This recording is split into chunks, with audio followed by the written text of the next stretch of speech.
I consider myself the luckiest man on the face of the earth.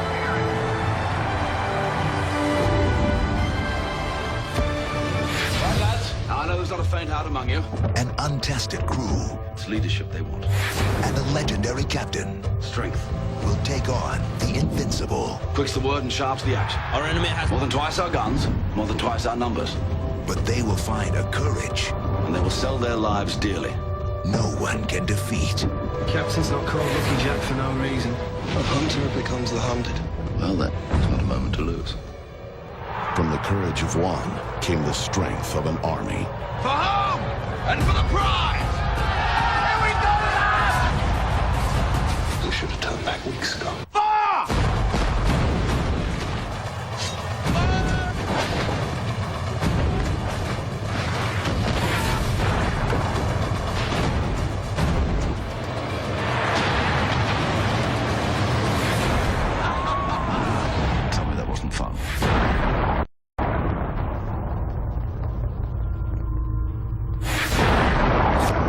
Crow, the Master and Commander, in a theater near you soon. But who will be the Master and Commander on this stage?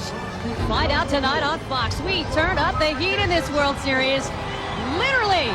But it's not just the temperature that's warmer. How about this reception? 67,000 strong, all aboard the largest bandwagon in sports. Or is it? Because the Pinstripes have flown south, and they are not alone. Considering Miami is the 6th borough of New York, yes, the location has shifted, but what about the momentum? Jack McKeon will let the fans decide. We love playing here, and when the place is filled, we play much better baseball. I mean, we've had big crowds here, and for some reason or another, it's almost like we got the 10th man out there, and we've come back in so many games with big crowds here. Hi, everyone. Welcome to Game 3 of the World Series. I am Jeannie Zelasco along with Kevin Kennedy. A lot has changed, including some of the rules and, of course, the field. And if the fans are the 10th man, then I guess that makes pro player the 11th? I think so. Definitely, we're in a National League ballpark. Therefore, no DH, no Nick Johnson in the lineup. You have to put Jason Giambi at first base. The advantage definitely to Florida because the pitchers, of course, practice hitting all season long. The dimension's much bigger in this ballpark. 434 to left center, a good 50 feet further than a Yankee Stadium. Advantage of the Florida Marlins because of their speed. And this is an effective ballpark right here. Doug Glanville, a hit and run right here against these Florida Marlins. Conine could not cut it off in left center field. It went for a triple and forced to Game 5, where the Florida Marlins would be down 3-1 because the Cubs will win because of the field conditions right here. It could affect the Yankees tonight because their outfield is not as fast. Matsui, Williams are not as fast as these guys. Pierre in the outfield can run these things down most of the time. All right, don't forget they just played football here the other day, and there are some areas that Derek Jeter says, you know, it's not grass, it's green paint. Now, you said they left the designated hitter behind, so that puts Jason Giambi at first base for the first time in almost a month. Bad knee, and come on, let's be honest. In comparison to Nick Johnson, he is a defensive liability. Well, their errors are about the same, but let's face it, the hands, the range, not the same as Nick Johnson. Nick Johnson's an outstanding defensive first baseman, but when Jason Giambi plays first base, he swings the bat much, much better than when he DHs. I mean, he puts up the big numbers. The batting average is higher, home runs definitely higher, and really the slugging percentage. And a lot of guys are like that. When you have to DH, you got too much downtime in between at-bats, too much thinking. Now you have to play some defense in an important position, and that's why Giambi likes playing in the field, and he'll be up for it tonight. All right, let's talk about another Yankee that's stealing the spotlight. Hideki Matsui may need an interpreter to speak English, but the talking he has done with his bat this October needs no translation. The first-year player from Japan is the hottest Yankee in the postseason. It was his first World Series home run, the very first by a Japanese player. But the blast over the 408 sign in center wasn't the first taste of October success for the Yankees left fielder. Not by a long shot. Matsui's leading the Pinstripes in postseason hits, RBI, and batting average. And he's made a habit of getting big hits during his first taste of October pressure in New York. It was Godzilla that took down the city of Boston with a two-strike double off Pedro. The rookie keyed the comeback for the ages in Game 7 of the ALCS.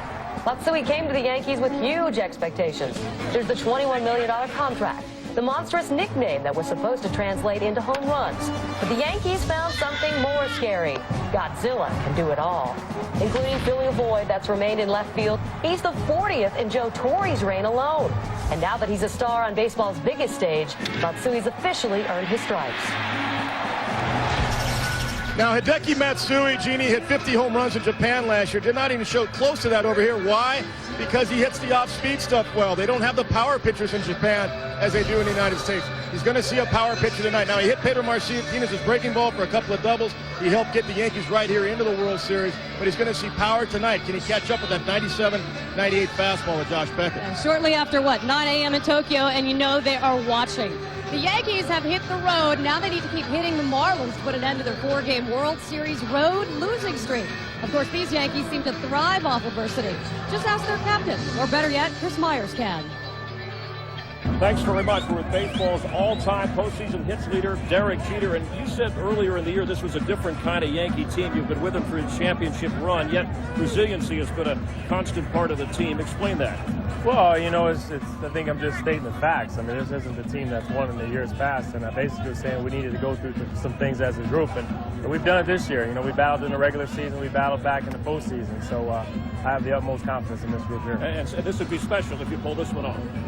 Without question, anytime you pull off a championship, it's something special. But, you know, I think this group deserves it. All right, thanks, Derek. Good luck tonight. All right, back to Junior and Kevin. All right, thank you, Chris. Bring on the Yankees. You know that's what Josh Beckett is thinking. We talked with Jack McKeon the other day, and he said in all his years in baseball, he has never seen a kid as mentally tough as Beckett, and it shows by his willingness to go after a Barry Bonds, to go after a Sammy Sosa. He doesn't care. How about Pudge Rodriguez today told me, he said, I compare him, Kevin, to Nolan Ryan, and he's caught both of these guys. Beckett is a guy that the only time I saw him nervous in the postseason was his Game 1 start against the Cubs. He gave up 4 runs in the first inning. After that, he has settled down. He's lights out. In Game 5, a must-win situation, he knocks down Sammy Sosa with a 97, 98 fastball. Intimidation right there. Comes back and strikes Sammy Sosa out and goes on to shut him out and win that ball game and put themselves in a position to be in the World Series. Mussina gets out of a Clemens start, Game 7. A strikeout right there, first and third, nobody out, and then a double play ball to keep the Yankees only down 4-0 at the time. They would come back, of course, and beat Boston on an Aaron Boone home run. Both guys came in relief in Game 7. Both managers being proactive. Joe Torre with Mike Mussina, and, of course, Jack McKeon with Josh Beckett. And with the series even 1-1, Josh Beckett, a huge start for him because I did pick the Yankees going back to spring training to win the World Series.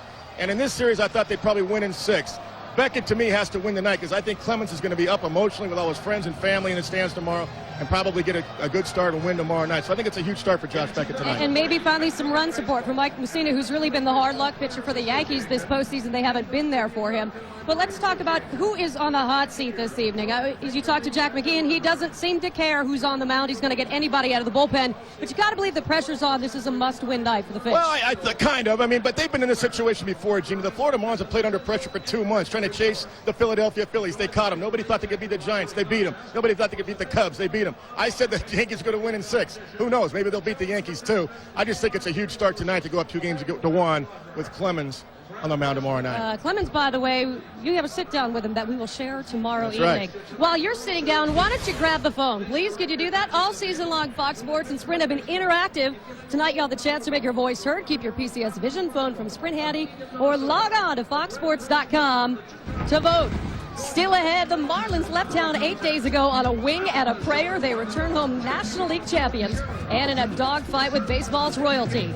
Now it's a best of 5. First 1 to 3 is the world champion. Starting lineups are next on Fox.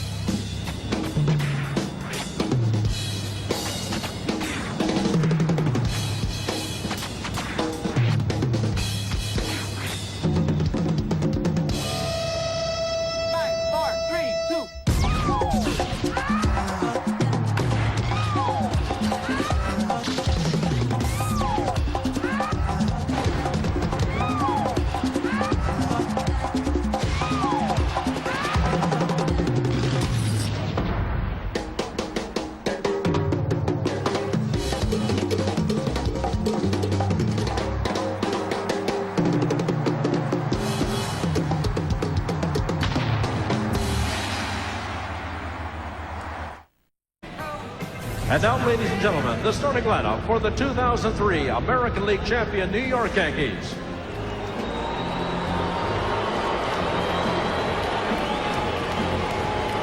First, the manager, number 6, Joe Torre.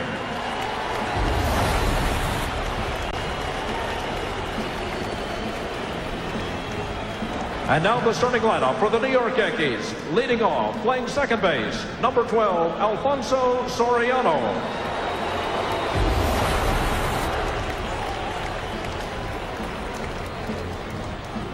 Batting second, playing shortstop, number 2, Derek Jeter.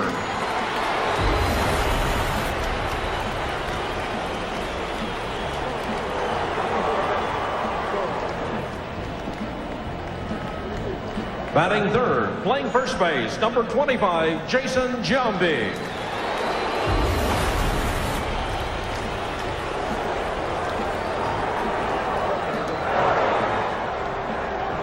Batting fourth, playing center field, number 51, Bernie Williams.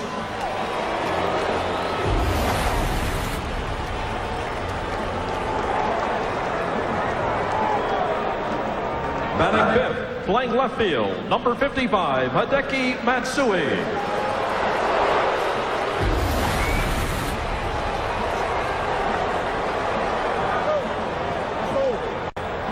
Batting sixth and catching, warming in the bullpen, number 20, Jorge Posada.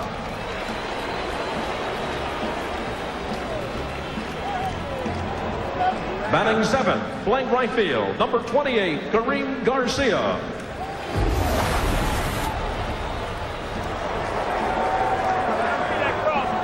Batting eighth, playing third base, number 19, Aaron Boone.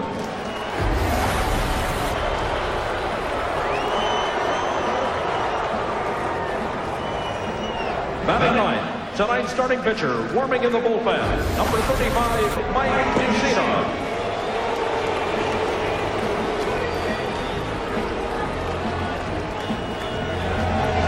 And now the starting lineup for your 2003 National League champion Florida Marlins.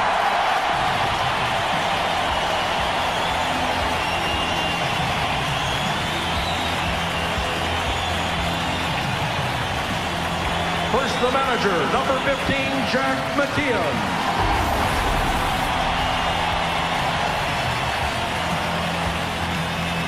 Leading off, playing center field, number 9, Juan Pierre.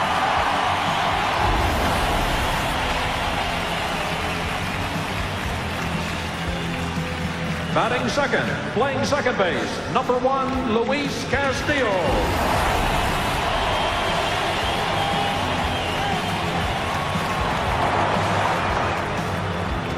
Batting third and catching, number 7, Pudge Rodriguez.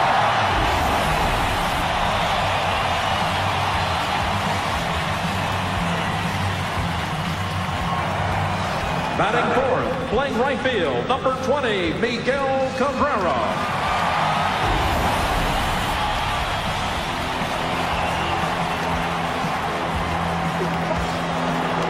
Batting fifth, playing first base, number 25, Derek Lee.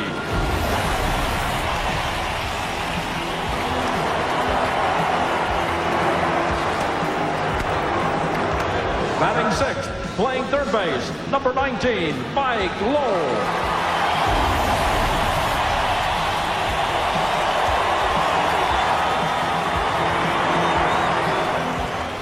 Batting seventh, playing left field, number 18, Jeff Conine.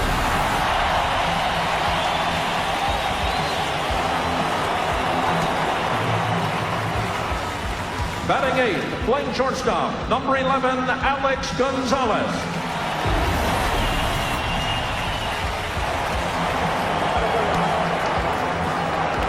Batting ninth and pitching, warming up in the bullpen, number 21, Josh Beckett.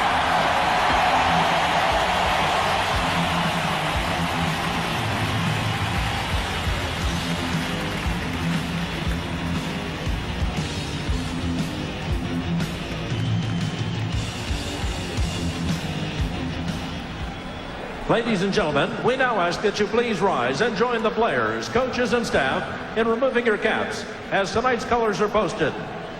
Tonight's colors are being presented by the United States Army Color Guard.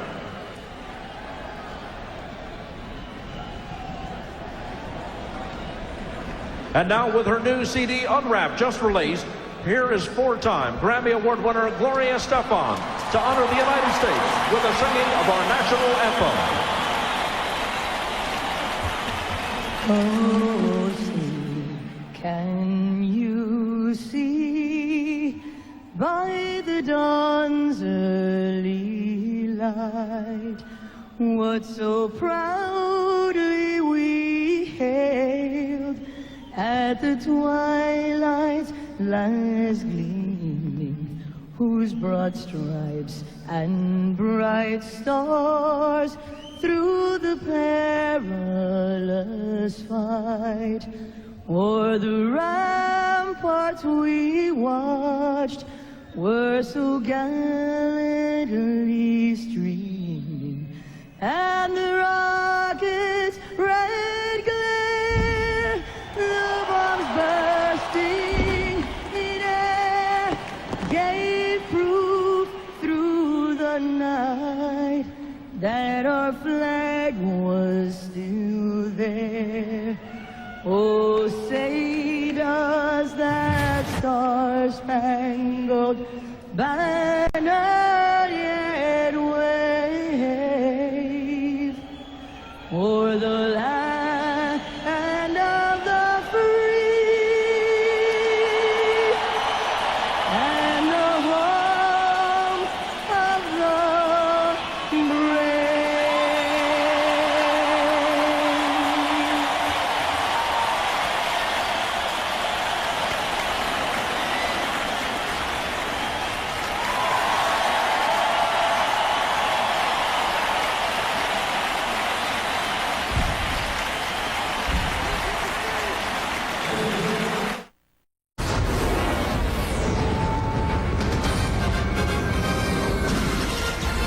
It is a beautiful South Florida night, and they are charged up and ready for baseball. The Florida Marlins taking on the New York Yankees. Hey, let's have some fun tonight. I'm Joe Buck, Tim McCarver. In just a second, a look back at what happened in Game 2. Andy Pettitte gave the Yankees exactly what he gave them in the division series and what he gave them in the ALCS. A victory with his team down 1-0. And now tonight for the Marlins, it's the right-hander Josh Beckett, a 23-year-old who can just flat out bring it. He is all-world talent. And the Florida Marlins have to believe that if they have their best chance going into any game, it's with Josh Beckett on the mound. That happens tonight. Who is he opposed by, Tim McCarver? The answer is Mike Mussina, and Mike has got to be saying, what's the deal? What do I have to do to get a victory in the postseason? He has started 3 games. He's relieved once. He's worked 22 1/3 innings, and he has not thrown a pitch when the Yankees have had the lead.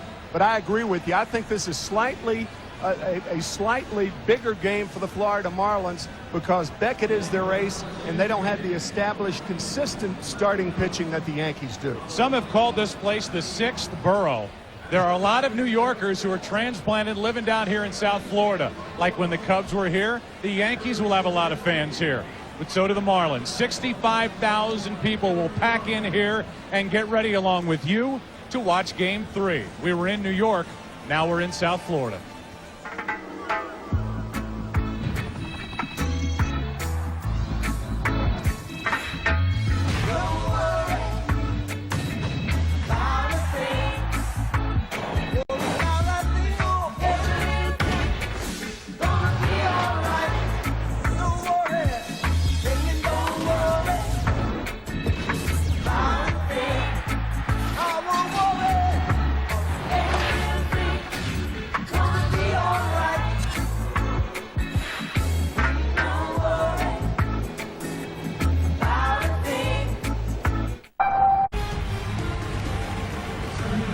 Well, they're ready. They're ready to watch a little World Series baseball. World Series hasn't been in these parts since 1997. And the hard-throwing right-hander Josh Beckett will take on this lineup for the New York Yankees, brought to you by State Farm. Alfonso Soriano leads off at second. Derek Jeter batting second. Giambi at first base hitting third. That means no Nick Johnson at the start. In the middle, Williams, Matsui, Posada, Garcia, Boone batting eighth, and Mike Mussina is pitching and batting ninth.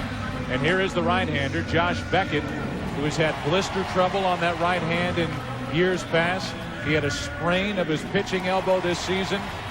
But forget about all that. He is throwing as well as anybody this postseason so far. And that's why he has only 17 decisions, because he was out 2 months with that sprained elbow.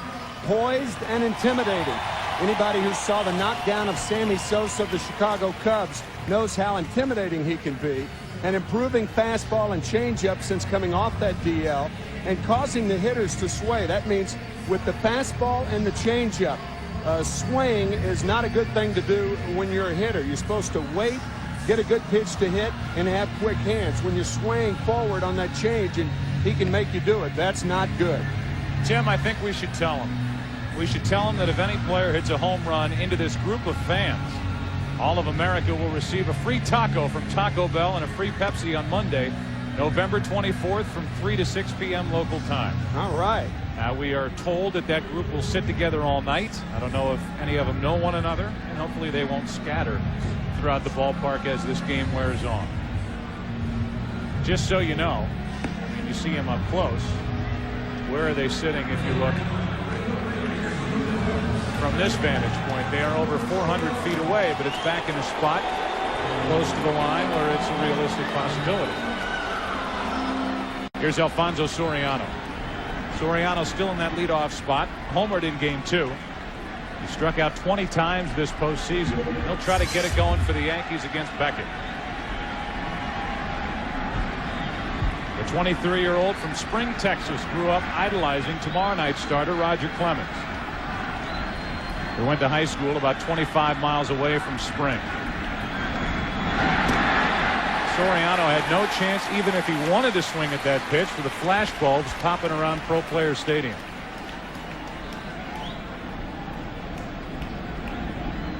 First pitch is strike, and now the next from Beckett. 1 ball, 1 strike. Tough when you're a hitter and you see about 560 baseballs coming at you. 1 ball, 1 strike. That's fouled back and out of play. Somebody got a picture of Alfonso with his eyes closed. There's no doubt. It's impossible not to. Soriano is looking for his 14th hit of this postseason.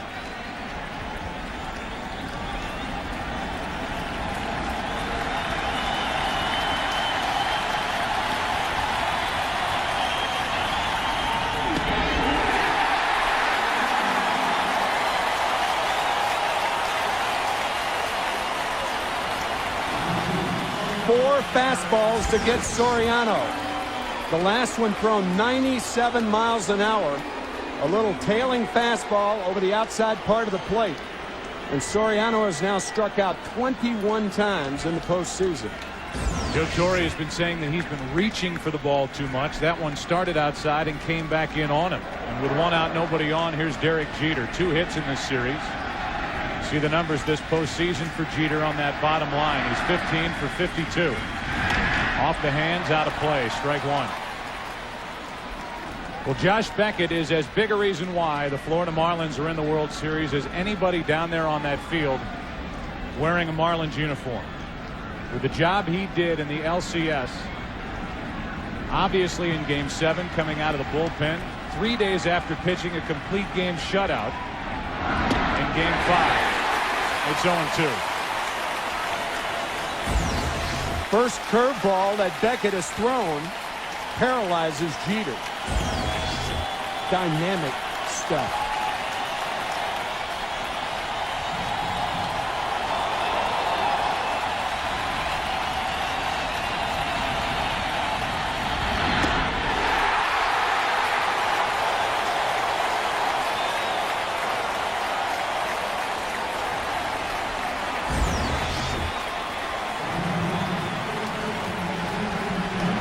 Seven pitches, 6 strikes.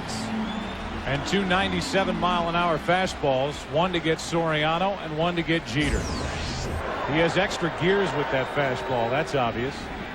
He gets 2 strikes on a hitter, and he can reach back and get a couple more miles per hour. Here's Giambi, who has had a tough time catching up to that high fastball. That is foul. Just foul as Giambi made a bid for a 2-out extra base hit. That's the first low fastball that Beckett has thrown. And Giambi can get around on the ball about waist high, mid-thigh high, much better than the ball around the letters. So he went up there looking fastball, got it, hit it hard, but foul.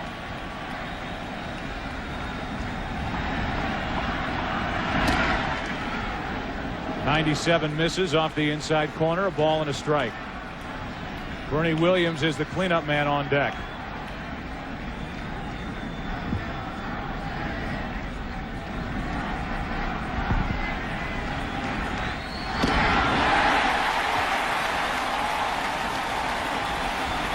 About the old 87-mile-an-hour change.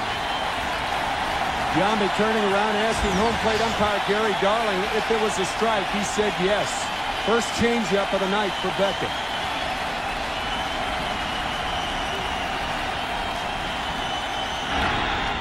On the infield, Josh Beckett hasn't been intimidated up to this point. He isn't intimidated tonight.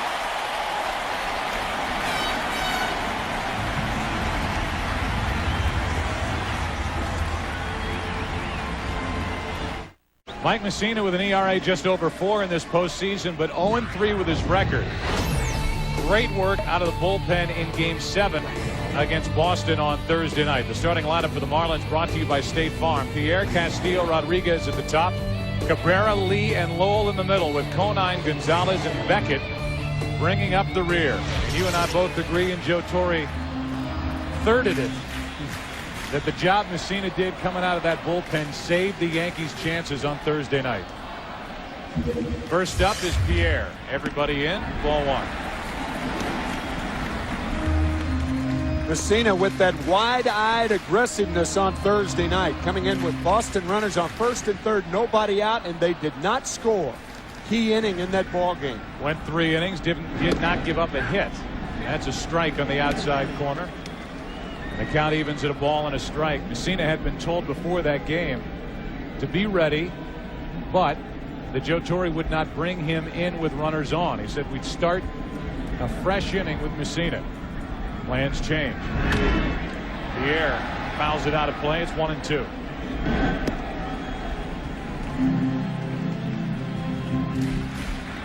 With 2 strikes, they back up a little. But even with 2 strikes, the Yankees not sure that Pierre won't drop one down. 29 bunt singles, number 1 in the National League this season.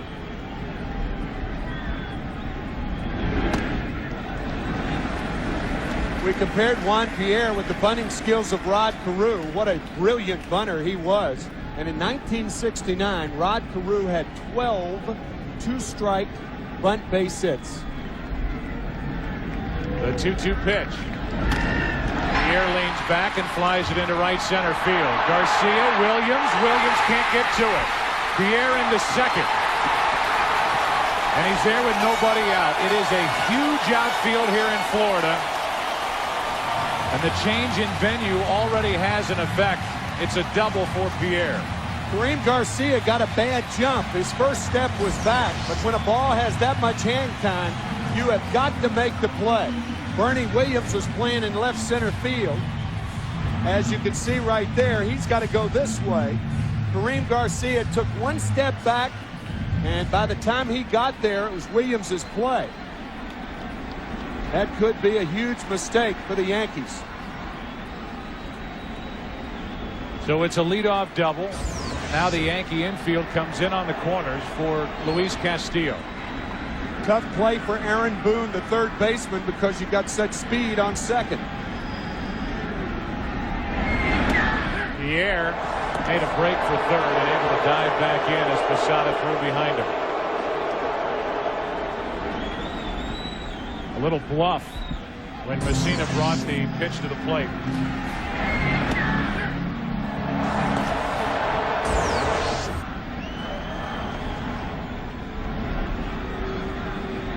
Castillo with Ivan Rodriguez on deck.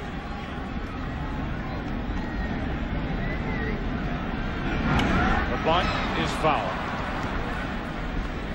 And the count 0-2. When Marlin bunters think about where to bunt the ball tonight, Jason Giambi is going to be one of the targets. Normally with the runner on at second base, you try to bunt it to third, but Giambi does not have a good throwing arm. Johnson, a much better fielder. Kevin and Jeannie talked about it in the pregame show. He may still be bunting, even with 2 strikes.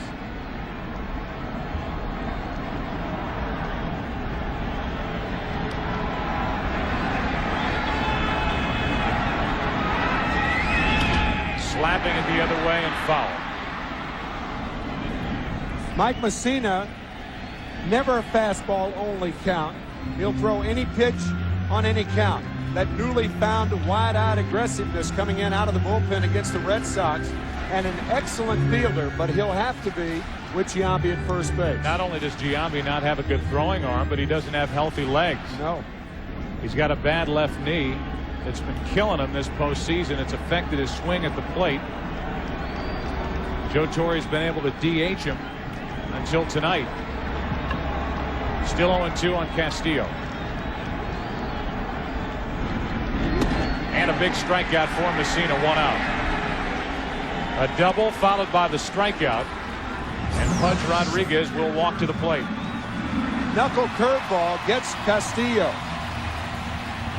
He misses that ball by about 4 inches. Now things open up for Pierre to steal third base. The left-hander up there, you're not going to do it because you want him to push you along. But with the right-hander up and 1 out, it's a good time to do it. And then you've got a guy like Rodriguez, who in this postseason has been peppering the right side of the field.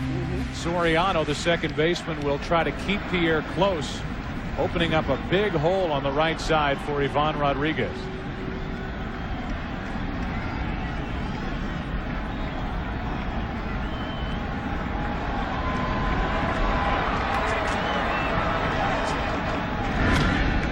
He goes to right, but in the air. That's Garcia, and that's 2 out. Pierre tags and draws a throw. He was there with nobody out. Pierre's at second with 2 out, and Cabrera coming up.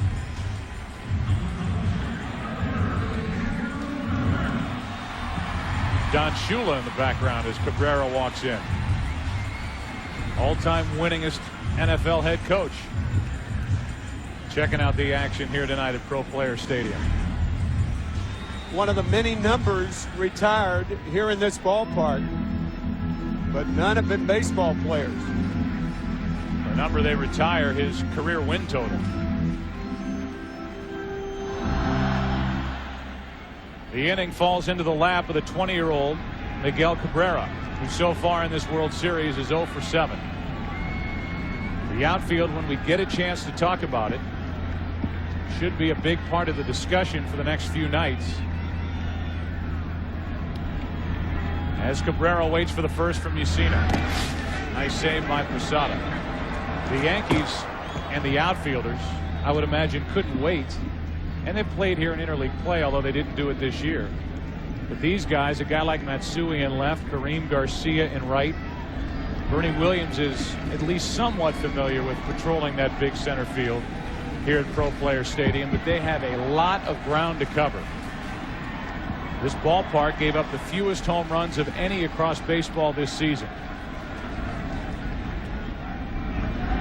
Cabrera takes ball 2. Much easier to play in left field, but as you go around toward right field, things become very, very difficult.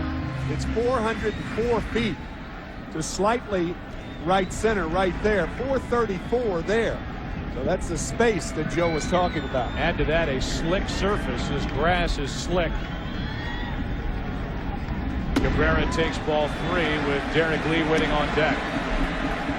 That's what the Yankees noticed during their workout yesterday, along with a lot of bumps on the infield because the Dolphins play here. It is a tightly cut grass field, and the ball really skips and scoots on that outfield grass. 3-0 on Cabrera. Is Cabrera swinging on 3-0? You bet. Matsui was in game 2. He homered to straightaway center field, and Cabrera cut it loose. It's 3-1.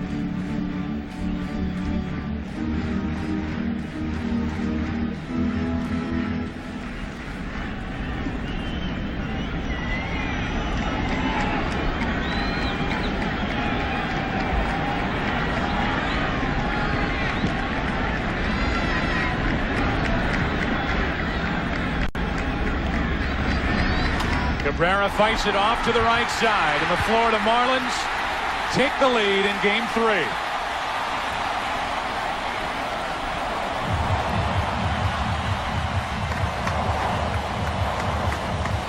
You can see Soriano with 2 outs holding Pierre close at second base. Not the way he was doing with 1 out, but not in a position where he's able to knock this ball down. Cabrera, an outstanding hitter with 2 strikes, changes his whole approach. Like all good hitters, he protects the outside. That ball was inside. He inside-outed it, and the first run of the game by the Marlins. And for the 20-year-old, his first hit of this World Series. So Pierre, with that speed, not only changes the defense when he's at the plate, but the speed even changes the defense when he's out on the bases with 2 out.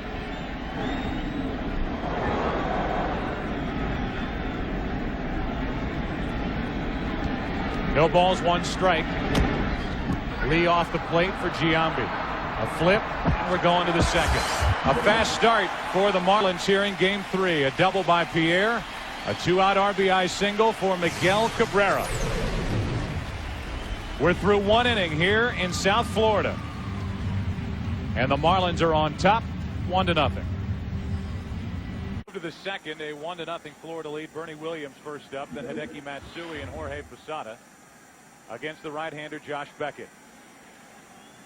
The Yankees went in order in the first inning. Beckett picked up 2 strikeouts, and he deals high to Bernie Williams, who has hit 18 postseason home runs in his career with the Yankees. So far in this World Series, 3 out of 6.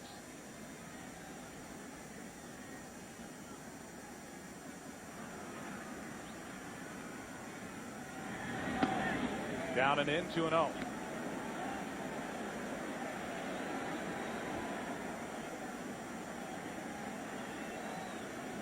Bernie Williams, who has really put up huge numbers in his LCS history, has struggled historically with his World Series at bats. The 2-0 pitch, 2-1. Only 18 out of 101 is Bernie Williams. As he looked back at the home plate umpire, Gary Darling is working his first ever World Series. He put up the right fist. It's 2 balls and a strike.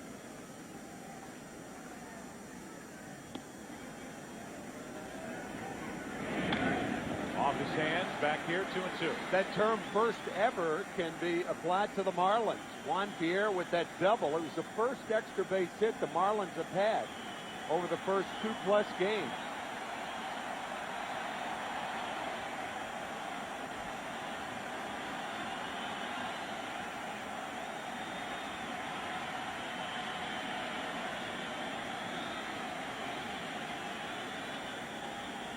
On 2-2. Williams hits it into deep right center field. That's got a chance. Back at the track is caught for the first out. That can be Death Valley out there, and Bernie Williams just found that out. 1 away here in the second. Tonight's Sprint Virtual Manager question is, who is the hardest throwing pitcher of the last decade? Nolan Ryan, Roger Clemens, Randy Johnson, Billy Wagner. To answer the question, use your PCS Vision phone from Sprint, or log on to foxsports.com, keyword MLB on Fox. So as I grab my phone, we say hi to what is, I guess, amounting to our celebrity line, Simon Cowell, a tremendous judge of talent. Simon, your selection between the 4 that I mentioned. Clay Aiken is not a possibility. Clay Aiken definitely wouldn't be amongst that bunch, I can assure you. Who do you like? Ryan, Clemens, Johnson, Wagner? Well, the answer is Nolan Ryan.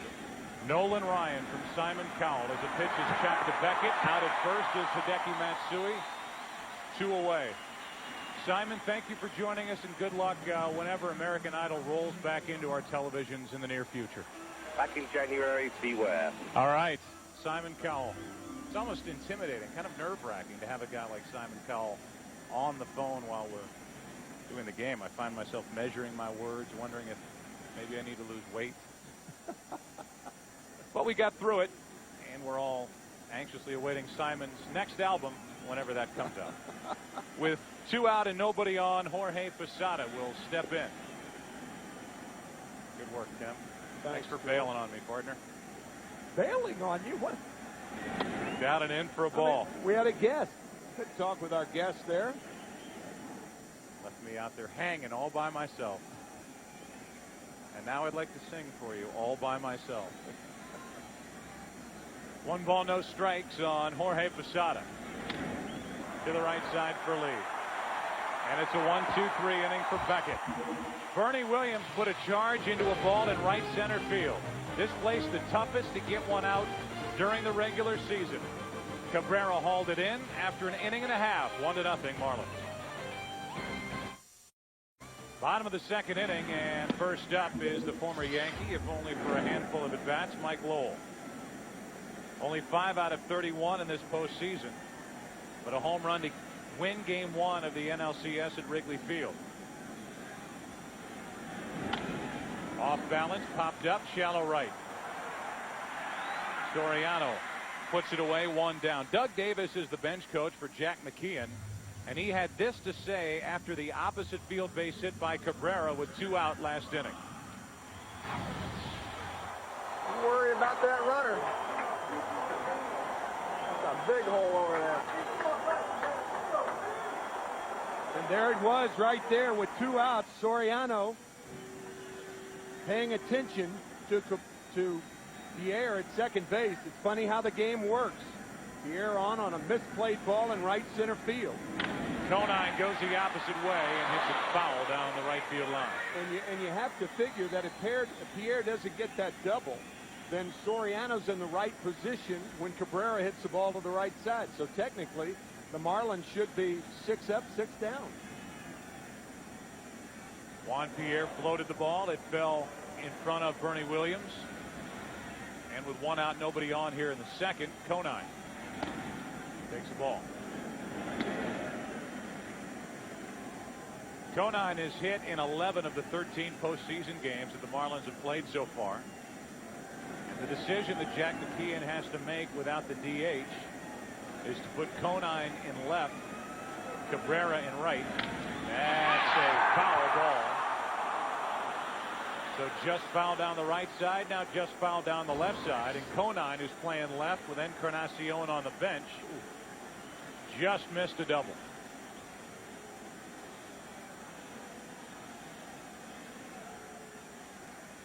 I think that ball landed about 2 inches next to the bag. Tim Welke is the third base umpire.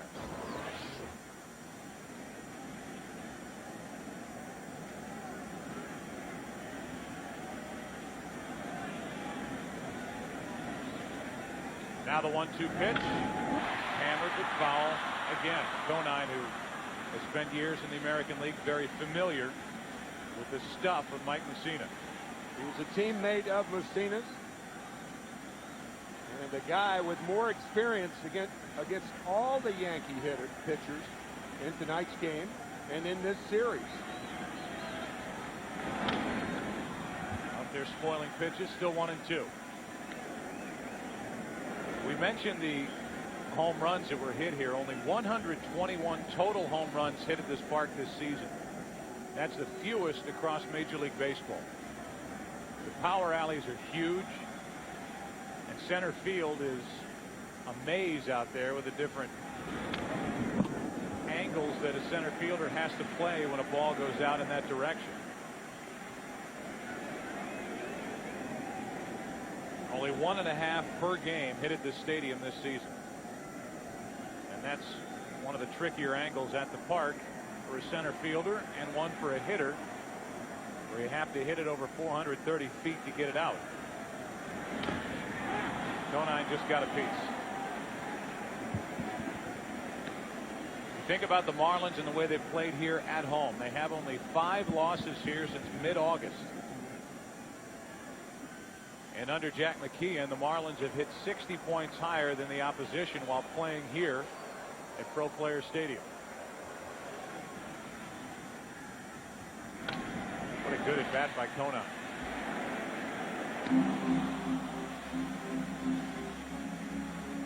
Conine believes that this is a more exciting time for the Marlins and their fans compared to '97 when he was part of a world championship, because that was a team filled with big money players that were supposed to come here and and win a World Series. This year's version for the Marlins seemingly came out of nowhere.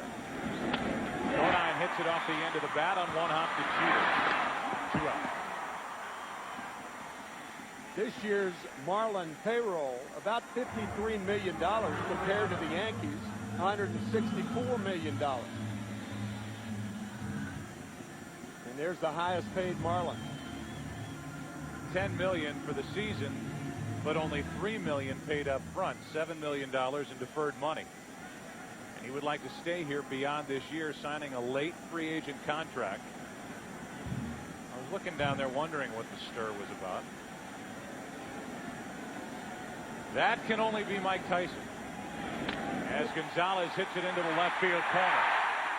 Alex Gonzalez will dig for 2 as Matsui gets it back in. It's a 2-out double.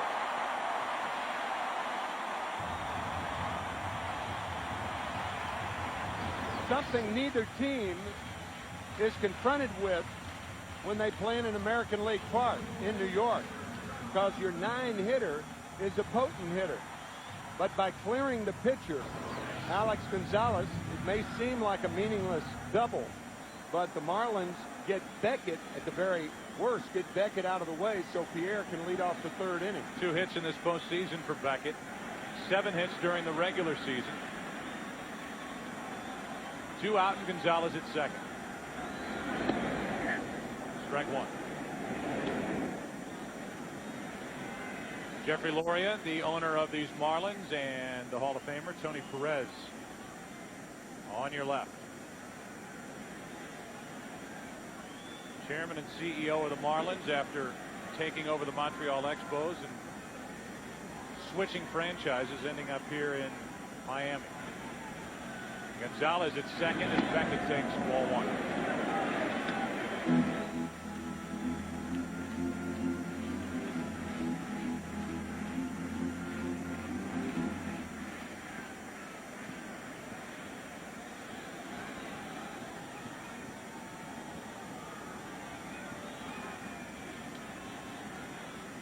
One ball, 1 strike with 2 out. That's on the corner, 1-2. You know it's a compliment when a manager like Jack McKeon, who is a baseball lifer, as they call him, just loves being at a ballpark, calls the 23-year-old Josh Beckett an old schooler. The kind of demeanor he has, obviously the pitching stuff, but not intimidated as that misses down and in. 2 balls, 2 strikes.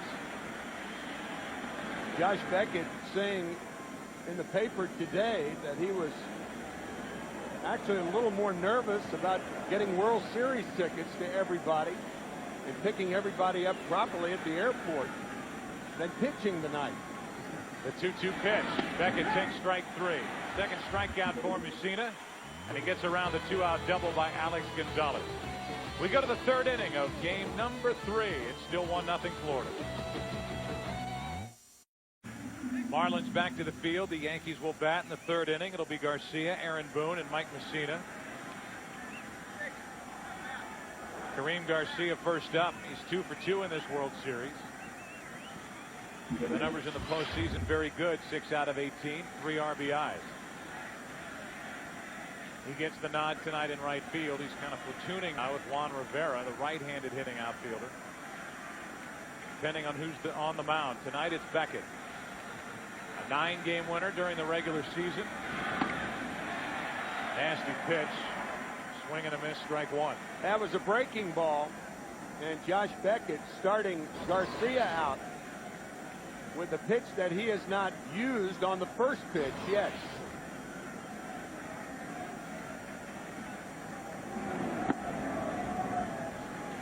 That's low. 1 ball, 1 strike. Aaron Boone next. All 4 starters that Jack McKeon has used have at one point come out of the bullpen to give the Marlins some big innings. Garcia hits one in the air to right center field, and they'll hang up for Cabrera. 1 away. Boone coming up. Major League Baseball Ultimate World Series Pass. Game 3 winning number is what you see displayed here. If your hologram number matches the one shown here, you are eligible to claim a $25,000 prize shopping spree on MLB.com.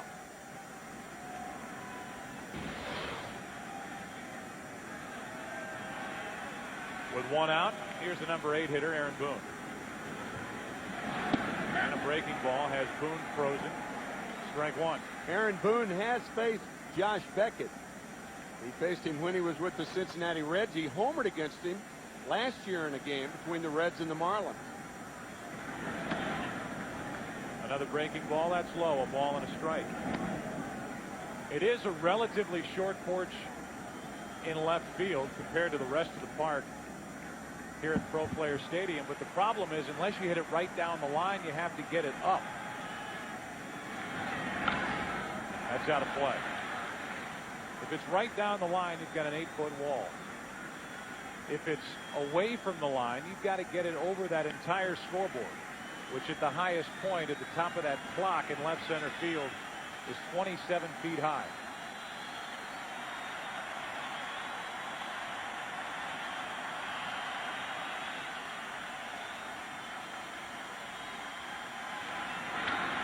Line drive the opposite way, and it hangs up for Cabrera. 2 out. Before tonight's game, Jamie Moyer of the Seattle Mariners was given the 2003 Roberto Clemente Award presented by John Hancock Financial Services. Roberto Clemente Award is given annually to the major league player who best exemplifies the game of baseball through sportsmanship, community involvement, and outstanding on-field performance. There's Jamie and his wife, and Jamie, a guy who gets by on guile and his smarts, a changeup artist, and a guy who year after year puts up win after win. Pitching for the Seattle Mariners, and that is inside. 1 ball, 1 strike, and Messina, who throws right, bats left. Jamie Moyer saving his best year for age 40.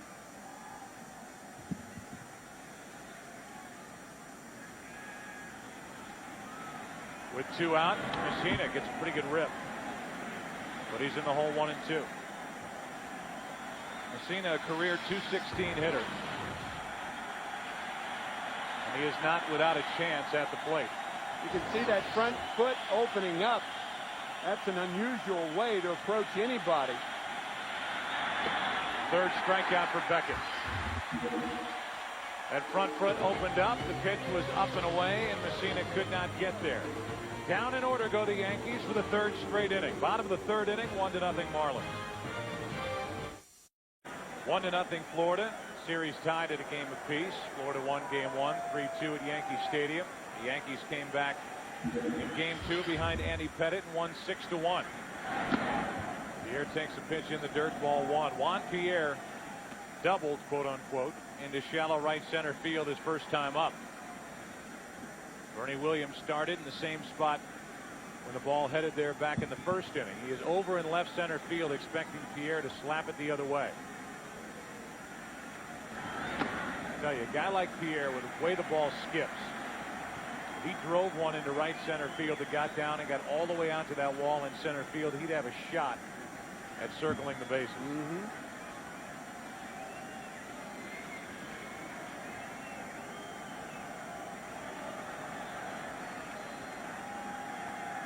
Messina with a count 2-0. Might have been a good pitch, but no chance to get a strike as Posada missed it. Yeah, that pitch could very well have been a strike, but the ball gets by Posada. And when a catcher drops the ball, he does not stand a chance of getting that pitch called a strike. Here taking on 3-0. He may take on 3-1. Castillo will follow, and then Pudge Rodriguez. He may bunt here too. 3-2.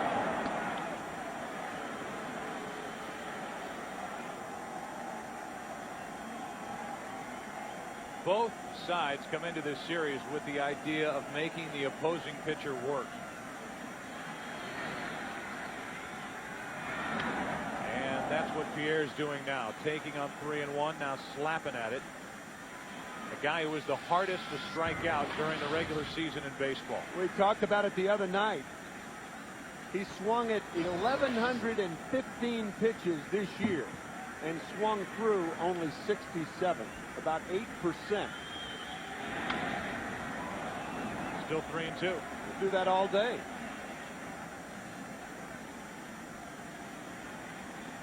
Mike Mussina, one of the best controlled pitchers in baseball, has had difficulty in the postseason coming into this start of getting first pitch strikes. Still behind 3-0, and Pierre goes the other way to Jeter. 1 out. Well, the base is empty, and Castillo coming up. You can play Hit the Pros, presented by Chevy Silverado, and face real pitches from today's best hurlers. Log on to foxsports.com. Keyword games. Chevy Silverado. It's the right truck. With 1 out, here's Castillo, who struck out back in the first.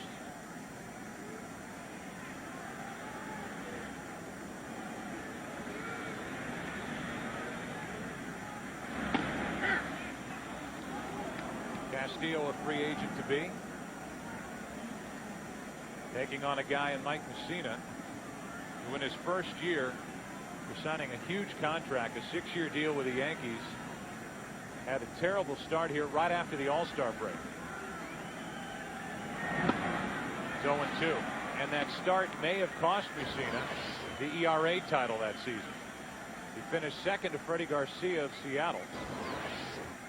In that start, he went 2 innings and allowed 8 runs. Take that away, and Mussina quiets a lot of critics after signing that big deal, winning an ERA title. Now Mussina has critics because he hasn't won a postseason game since Game 4 of the ALCS in 2001 against Seattle. He's 0-4 in his last 6 starts. Worth repeating our opening. He has not thrown a pitch when the Yankees have been ahead in this postseason. Castillo strikes out for the second time tonight. And that's number 3 on the evening for Mussina. That's a split finger fastball that really goes down. He has added that pitch this year. That toppling effect gets Castillo. Now to bring in Ivan Rodriguez. Favorite movie, Scarface. And going hand in hand with that, favorite recording artist, Yanni. That can't be true. Yanni? Yanni! Hey, it is. Not that. Coincidence? I think not. Favorite recording artist, Yanni. And who's there in the front row watching this Pudge Rodriguez at bat? Yanni. We thought this was the Acropolis. Boom, another error.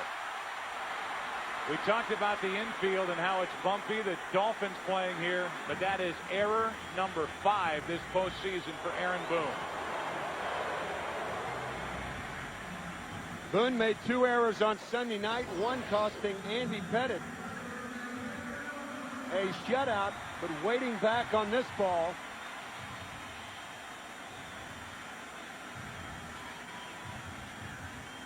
That ball clearly should have been handled, but one of those errors on Sunday night costing Andy Pettitte the shutout. So 2 in Game 2 and 1 here in Game 3, and that extends the inning for Miguel Cabrera, who has the only RBI tonight.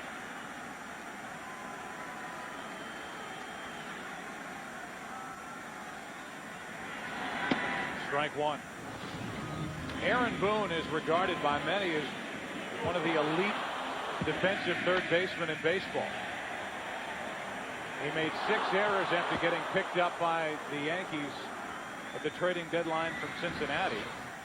And now he's made 5 errors in this postseason over there at third base. And he's missed 2 starts with Enrique Wilson starting over there. Cabrera takes the ball. It's 1-1. I don't think there's any question about it. Joe Torre has even talked about it, about how Aaron Boone is thinking about it now. And when you think about it, your reflexes are not as natural as they are normally. Cabrera's first hit of this World Series produced the first run of Game 3. Back in the first inning, and now he takes low, 2-1.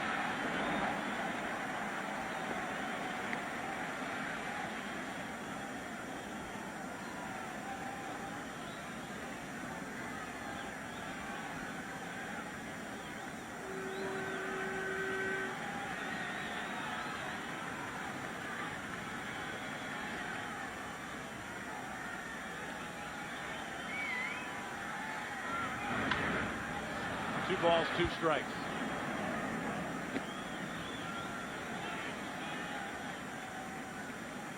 Outfield and infield dead straight away for Miguel Cabrera. He's hit 3 home runs in this postseason, driven in 10.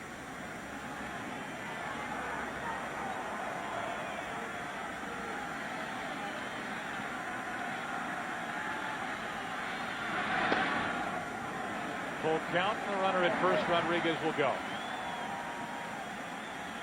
That's why Mussina came in on Cabrera. Guys who are prone to hit the ball the other way with 2 strikes, a good pitch with 2 strikes is the inside fastball. It makes it tougher to push the other way.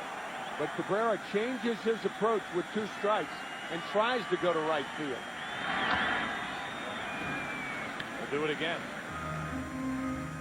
He didn't do it then, and that's why he whacked himself on the helmet with the end of the bat.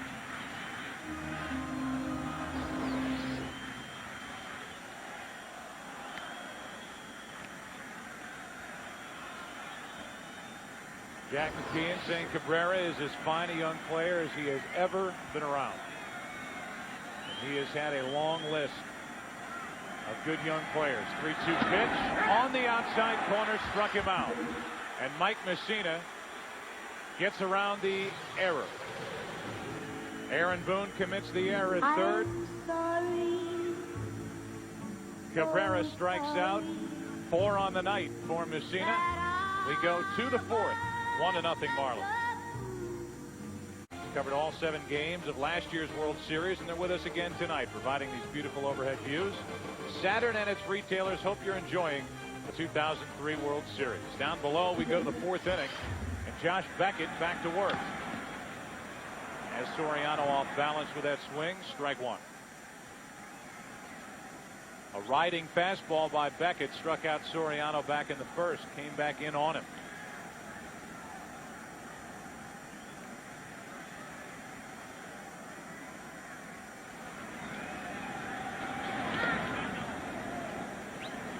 Has not seen a fastball in this at bat. The count 1-1. Rodriguez, who was mildly accused of putting fingers down when he was with the Texas Rangers, without thinking about it, thinking a little bit more about his throwing and his offense. And I'd say mildly, because that is putting it correctly. But he's really improved in that department. An example is the first 2 times for Soriano tonight. 4 fastballs to strike him out the first time, and the second time up, 3 breaking balls in a row. Now Soriano, you can go any way you want to. You can throw the changeup or the fastball. He'll probably try that fastball he struck him out with the first time, a tailing fastball away. Nope. A breaking ball, the curveball for strikeout number 4 on the night, and number 22 this postseason for Alfonso Soriano. So he got him the first time with 4 fastballs, and this time with 4 curveballs to get Soriano.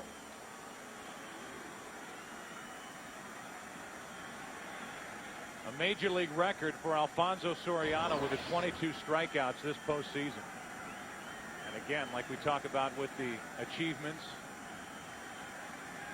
and things that you're proud of, you get extra chances to hit home runs, extra chances to drive in runs. That's certainly the case. Extra opportunities to strike out with the extra levels of the playoffs, the division series, and the LCS. However, fans and members of the media have been calling for Joe Torre to get Soriano out of that leadoff spot And that may happen here soon with Soriano unable to make contact. Jeter does, and he hits it down into the left field corner. With one out, Jeter will dig into second with a stand-up double. The first hit of the night for the Yankees, and it's a double for Jeter here in the fourth. Beckett missed with the breaking ball to Alfonso Soriano, his first pitch, and now he misses to Derek Jeter. That was a hanging breaking ball. You can see Rodriguez setting up outside. The ball backs up inside, and Jeter takes advantage of a hanger. Now it's Giambi, who hasn't driven in a run in this World Series and only 5 in the postseason.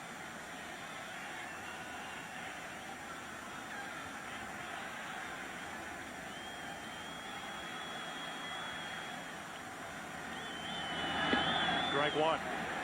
I think it's very difficult for Joe Torre to even think about moving Soriano out of that one hole here in Florida. Because if he does, you can move Jeter up to the one hole, then you don't have a second place hitter with Nick Johnson out of the lineup. So he may do it if Soriano continues to struggle, but I think he'll wait until he gets back to New York to even consider it. Beckett drives Giambi off the plate to count 1 ball, 1 strike. He will do that. As anyone who saw that Chicago Cub game in his start in Game 5 knows. And as anyone would who grew up idolizing Roger Clemens. Right. Tomorrow night's starter. The 1-1 pitch is high. Now Giambi is playing, finding out that he has been subpoenaed to testify before a federal grand jury in San Francisco regarding a nutritional supplement firm called Balco. They're being accused of being the source of a designer steroid, and Giambi is on the list, a list that includes Barry Bonds. The 2-1 pitch. 2-2. 39 athletes have been subpoenaed, 11 pro football players, and at least 4 baseball players. So having to answer questions with the word steroid involved yesterday during the workout. Just finding that out. He's 0 for 1 tonight and at the plate with a 2-2 count.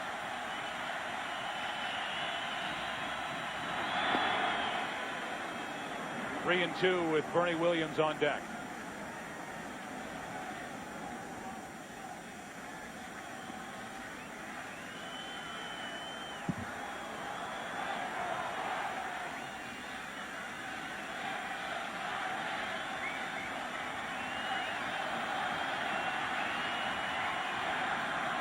Ball of the foot all the way over toward the first base side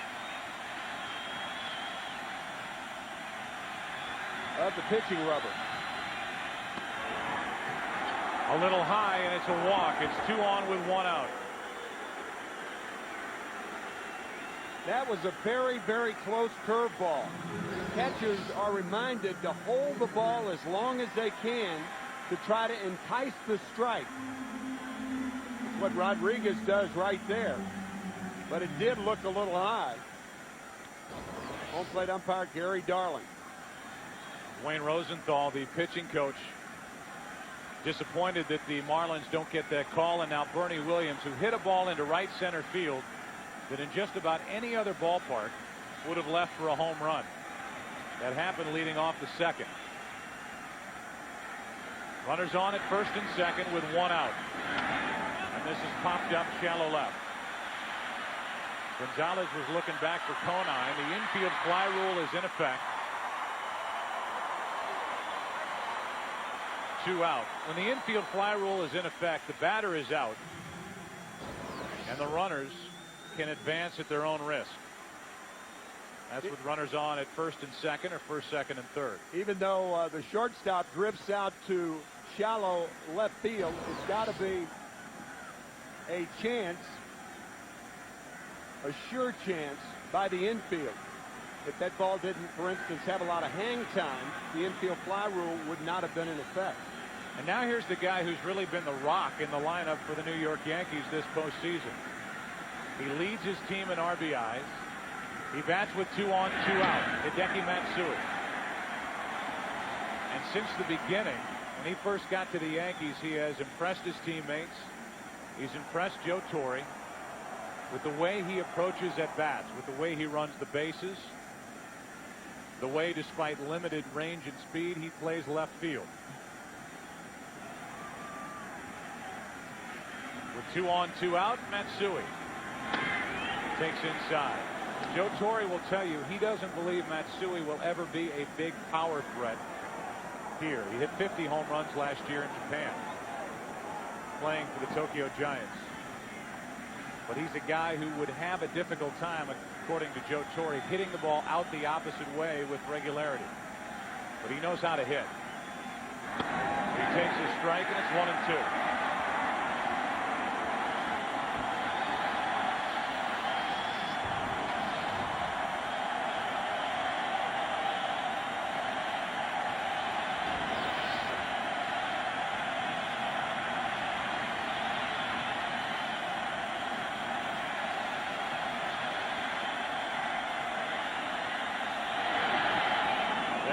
Matsui, and that will load the bases. So the bases are loaded for Jorge Posada, and the Yankees are a hit away from taking the lead.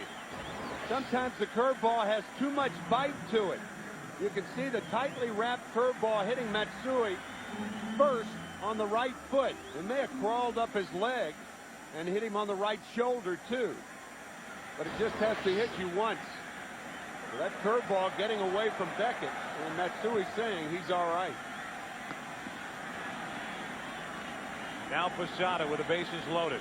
Jorge grounded out to first. Back in the second. 1-0 Marlins. Ball 1. Jeter doubled in the inning. A walk to Giambi. And Matsui hit by a pitch.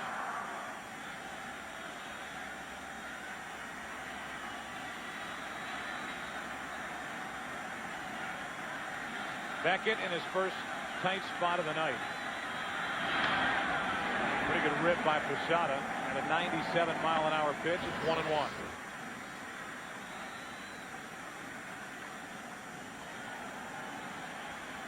You can see the two-seam fastball. That's the one that sails away from the left-handed batter.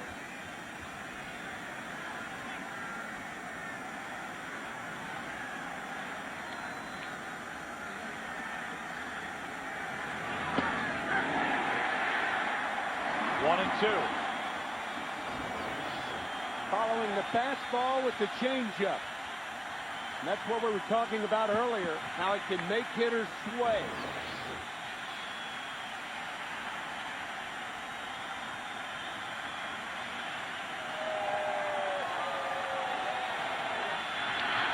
Another good swing by Posada.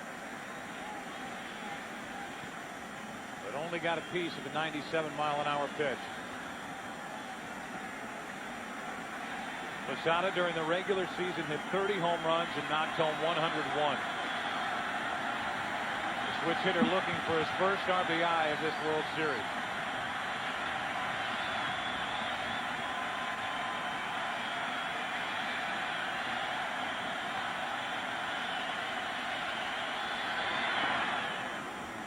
Two and two.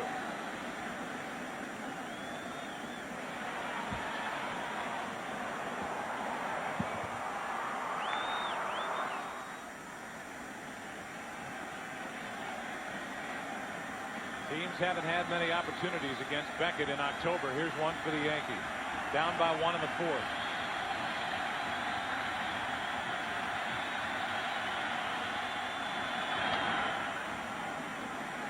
Beckett unable to get that fastball past the bat of Posada.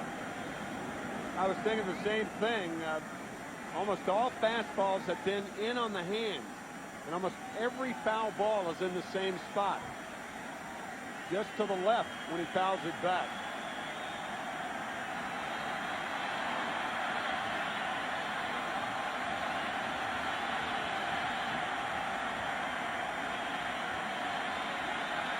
going to be a fastball. Normally, if the catcher shakes his head no, fastball's coming. Just tying away, and it's a 3-2 count. That was the key pitch right there, because now the runners will be off with the count 3-2.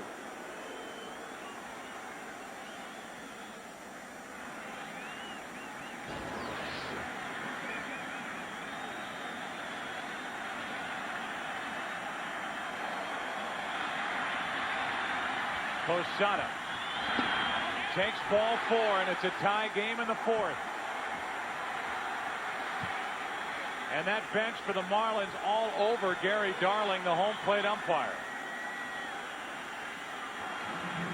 Beckett came close on the pitch to Giambi. Came close twice with Posada. Doesn't get this call. Well, it's on the plate. If he called it a ball, which he did, it's got to be called low. And Jack McKeon saying, well, you're not giving us the high pitch or the low pitch. The 2-2 pitch was called high. The 3-2 pitch was called low. That's the 2-2 pitch he's talking about.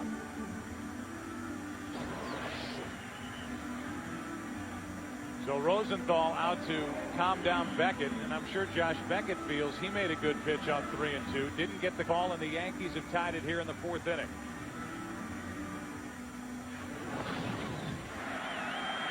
Here's the sequence as Beckett misses with the fastball. It's 1-1 now. There's the strike. With the count 1-2, he fouls it back. Curveball misses, fouls it back. Now here's the pitch. The high fastball and the low fastball.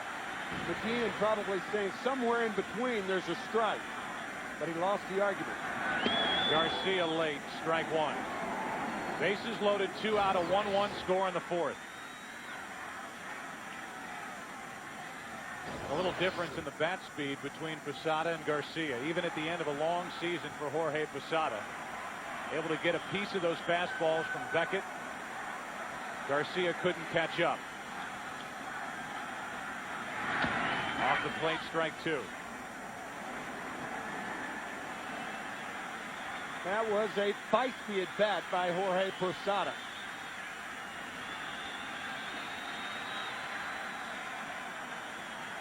The rally started with a double by Jeter.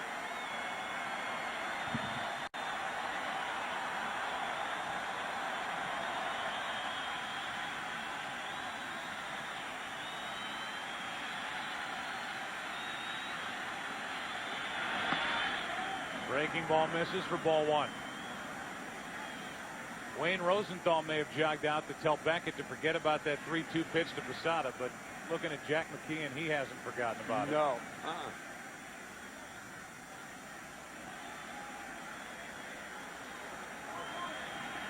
Garcia could put New York on top here in the 4th inning.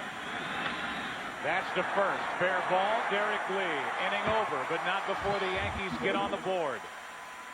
A double, 2 walks, a hit batsman in the inning. And Gary Darling, the home plate umpire, with his mask and hat off, looking in at that Florida dugout. They've been on him. The Yankees get on the board. It's 1-1. Derek Lee first up, leading off the bottom of the 4th inning, and a ball outside from Messina. Now that the Yankees have tied it on a bases loaded walk to Posada, it'll be Lee, Lowell, and Conine. Anybody gets on Alex Gonzalez, who doubled tonight.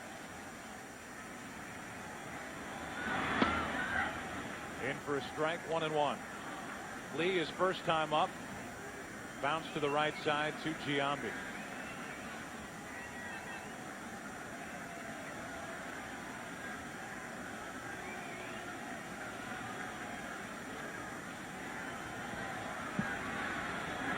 That's the third. Boom to his left. 1 out.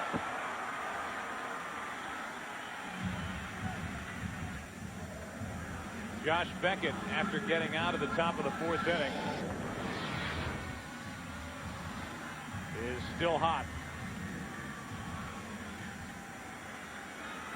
Maybe not about the 2-2 pitch, but I'm sure that 3-2 pitch. And Rosenthal, his pitching coach, went down to try to calm him down. Yeah, that's the one I thought, we both thought, he had the best argument on. Lowell hits it foul. Let's go to Chris Myers, who's with us. Chris? Yeah, maybe a little rain will cool off Josh Beckett after he got out of that last inning. The rain started to fall here in South Florida. Now, about an hour before the game's opening pitch, they had a shower move through, and that was the forecast, a brief thunder shower, and it was supposed to clear with the typical scattered showers in the area for South Florida. Right now, the rain is picking up speed and has in the last few minutes, so we have the umbrella just in case. Joe? You have the umbrella, the fans do not. They do not allow umbrellas in the stadium. You can buy a parka here. You can bring a coat with a hood, but you can't have an umbrella. 0-2 on Lowell. Make sure you put it on the right way.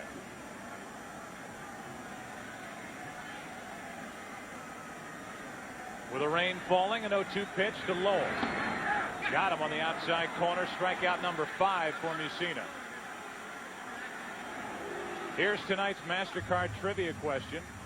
Which are the only two quote-unquote expansion teams to win the World Series twice?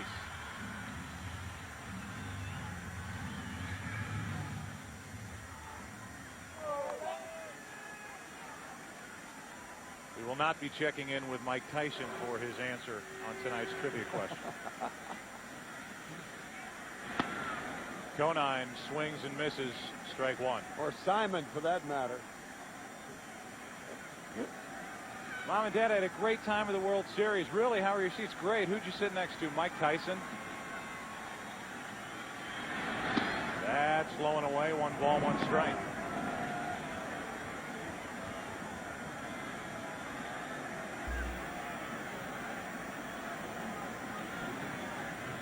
With 2 out, nobody on. Conine, he grounded out to short his first time up. Waits for a 1-1 pitch. Both starters are on tonight. A flare double for Pierre in the first and a 2-out RBI hit by Cabrera. Going the opposite way and made it 1-0 Marlins.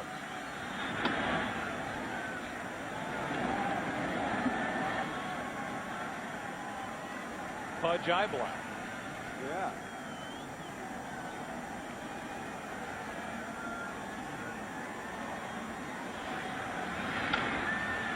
Into right field, Garcia.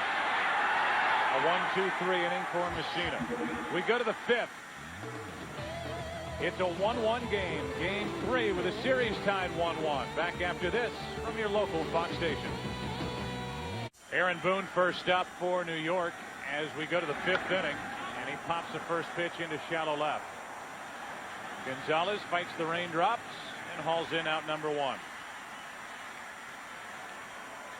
All right, Joe, the rain has picked up here in the last few moments. So because the fans can't use the umbrella, I'm going to tough it out. And we're going to sit out in the rain here for as long as they play. By the way, can I borrow your outfit? No, I'm working. All right, yeah, well, so am I. All right, Joe, we'll keep an eye on things down here. Back up to you and Tim. Chris, thanks. The man of the people. Whatever works. Rather innovative way of keeping the rain off of you. First pitch is outside for a ball. Between the end of the 4th and the top of this 5th, the umpires got together. Mussina pops it up. Third base side and out of play. The crew chief is Randy Marsh.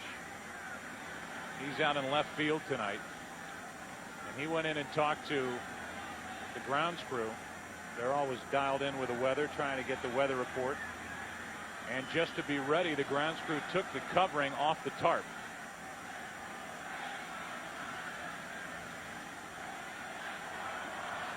Here's a 1-1 pitch to Mussina.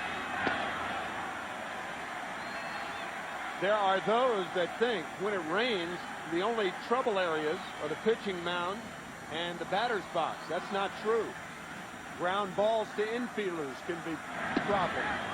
Breaking ball gets Mussina. Strikeout number 5 for Beckett. Our game summary is brought to you by John Hancock. Miguel Cabrera put Florida on top with a 2-out RBI single in the first.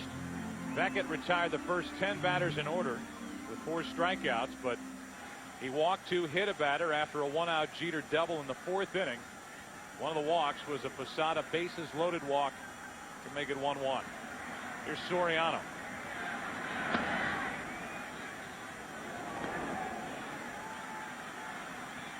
The rain has driven Mike Tyson from his seat.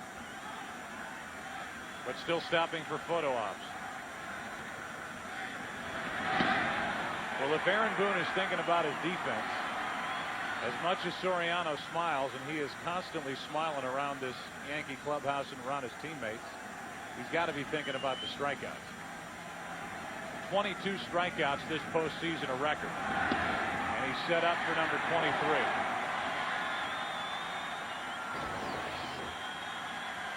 This is not a good pitch, and Beckett gets away with it.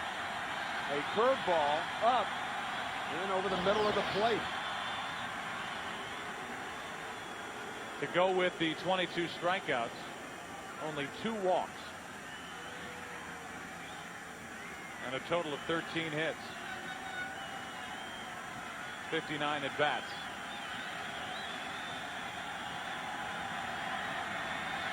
Those who stay in their seats get behind Beckett, who brings home a 1-2. 2-2.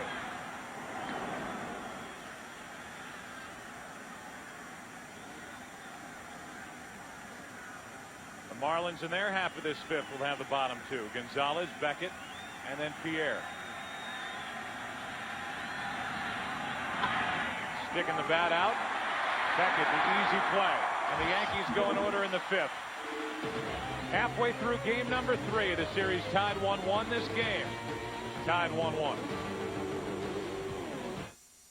Between innings, as pitch number 1 is outside from Messina to Alex Gonzalez, who doubled his first time up.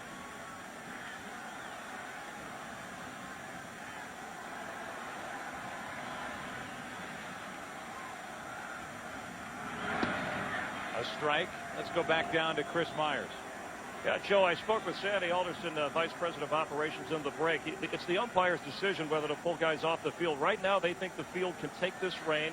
They think this rain is moving through. They're going to get an updated forecast in just a moment. But at this point, the plan is to play on unless the forecast is not good or the rain continues to come down home. Gonzalez sticks the bat out, gets a piece, and it's 1-2. I think that's what both managers want, because they've got their starters locked in tonight. Josh Beckett and Mike Messina. The last thing Joe Torre would want is to go to long relievers. Right. And if you're Jack McKeon, you want Beckett on the mound as Gonzalez swings through it. That's strikeout number 6 for Messina.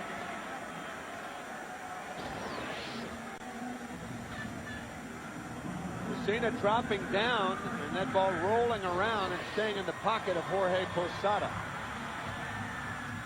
Well, the base is empty. Here's Beckett. Struck out his first time. Mike Messina is a guy who struck out 15 in 7 innings pitched in Game 3 of the '97 ALCS, while with Baltimore at Cleveland. He can pile up the strikeouts, and he has 6 so far.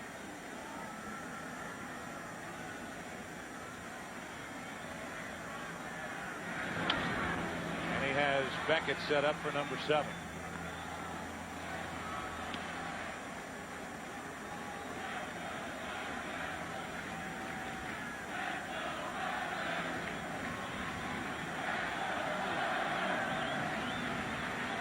Now the rain really coming down. 0-2 pitch. Beckett strikes out. Posada will complete the play. 2 out. There's really nobody on either side who would benefit from these types of conditions any more than Juan Pierre. He can bunt the ball. The track is still firm enough to steal a base. If he hits it on the ground, it's going to be tough to field by an infielder. If he hits it on the ground in the outfield, it's going to be tough to field by an outfielder. And to solve those problems, the umpires are calling for the target. So typically these showers move through quickly. This one has settled in. And obviously, as Chris Myers, that heavily worked tarp here at Pro Player Stadium. Here's Juan Pierre. He will walk to the plate with 2 out, nobody on. We're in the bottom of the 5th inning, and both starters, by all indications, will continue. So back to baseball, and the fans back to their seats.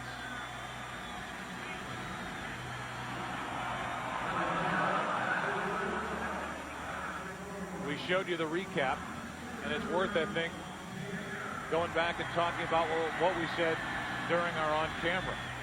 The Florida Marlins, going into any game in this World Series, have to feel best when they have Josh Beckett on the mound. And for Mike Mussina, he has a record of 0-3 this postseason coming into this start tonight. He was brilliant out of the bullpen in Game 7. Coming on in the 4th inning, getting the Yankees out of trouble, keeping them in the game. At that point, already trailing 4-0 to Pedro Martinez. But 0-3 in his 3 starts, and really not pitching poorly, not getting a lot of run support. Matched up with Beckett tonight, and it's more of the same. It's 1-1, bottom of the 5th, and the first pitch to Pierre is in for a strike. 2 out, nobody on. Pierre has doubled and scored and grounded out.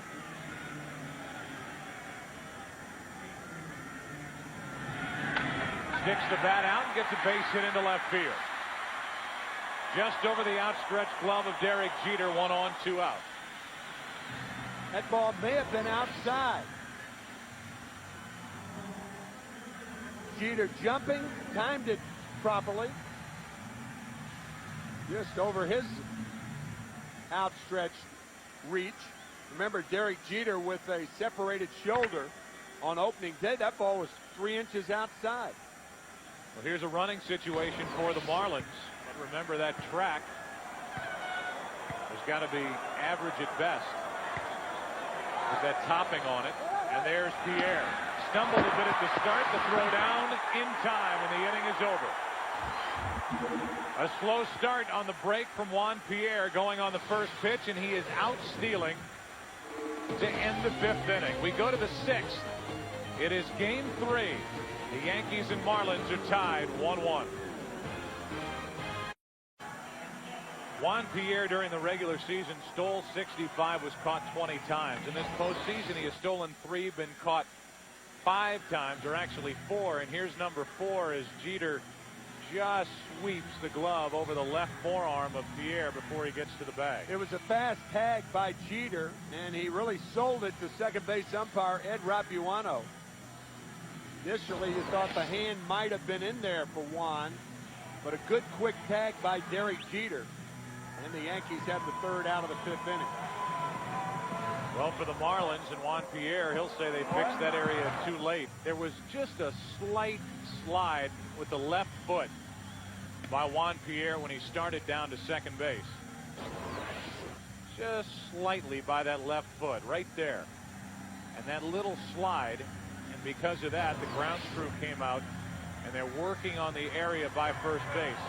And Beckett says he's ready to go. For the Yankees, it'll be Jeter, Giambi, and Williams. If anybody gets on, Matsui in a 1-1 game. Jeter has scored the only run tonight for New York. The in-game box score for the New York Yankees is brought to you by AT&T Wireless.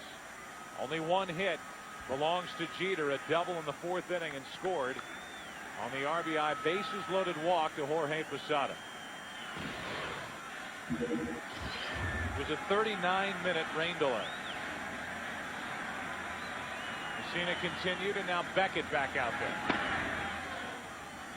Over but low, ball 1. Beckett has been digging at that landing area since he got out there and started to warm up prior to the start of this 6th inning.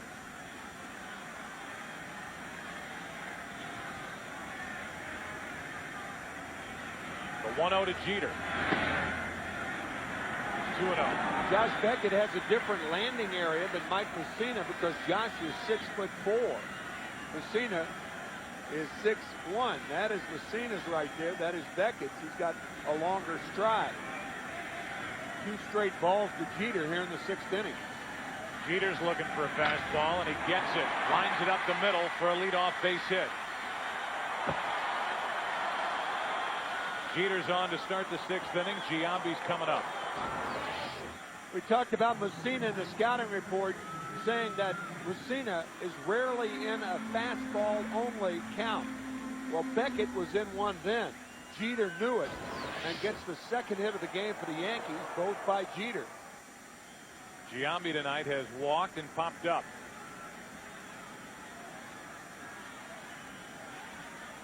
The walk on a borderline pitch, a 3-2 delivery. Same inning that Matsui was hit by a pitch to load the bases before the walk to Posada on a very close pitch. Giambi. Strike one.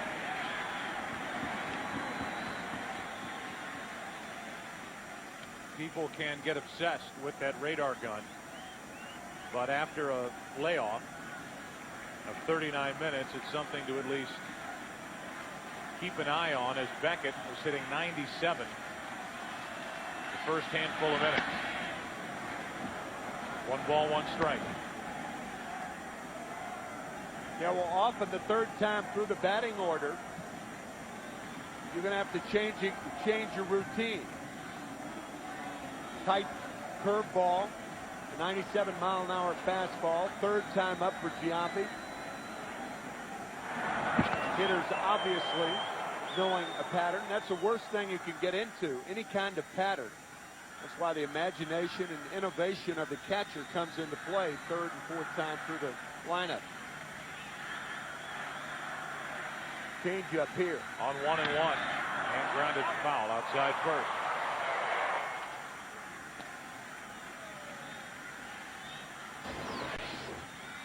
Change-up with the first baseman holding the runner on is not a pitch you want to live with. The reason for that is the easiest pitch to pull.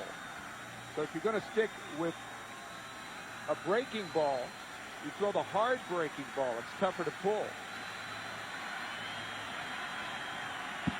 Hard breaking ball.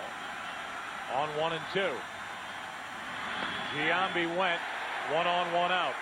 Rung up by the home plate umpire. Rodriguez asked for an appeal but doesn't need it. It's Gary Darling, the plate umpire, that said strike 3. Looks like Giambi went too far. Nice play by Rodriguez. Of course, with first base occupied and less than 2 outs, the batter is out. But he prevented a wild pitch. Now Bernie Williams.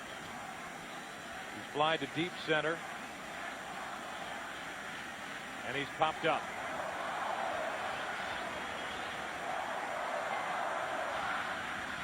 Crowd tries to get back in it after their spirits were dampened by the rain. That's outside, ball 1.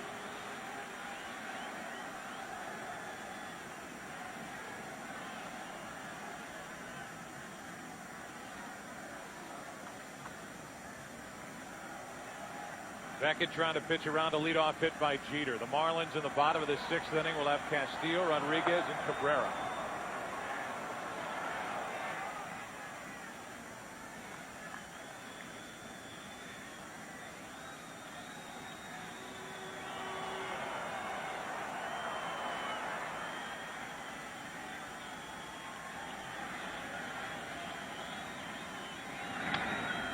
Back toward us, 1 ball, 1 strike.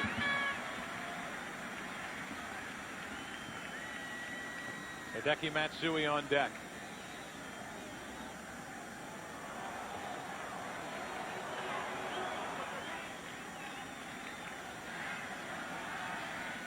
Again, the Marlins have lost only 5 times in their home ballpark since mid-August.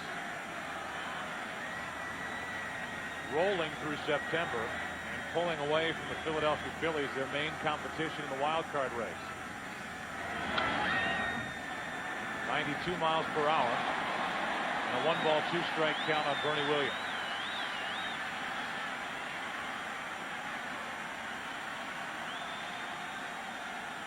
A steamy night now here in Miami. And you can see the sweat beading on the face of Bernie Williams.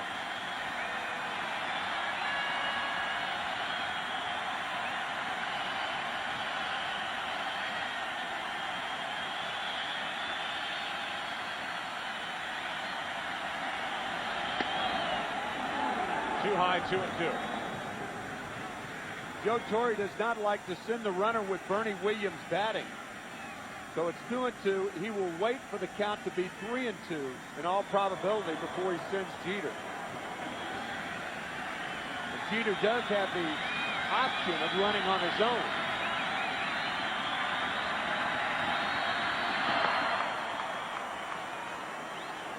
1-0 lead as Beckett threw over.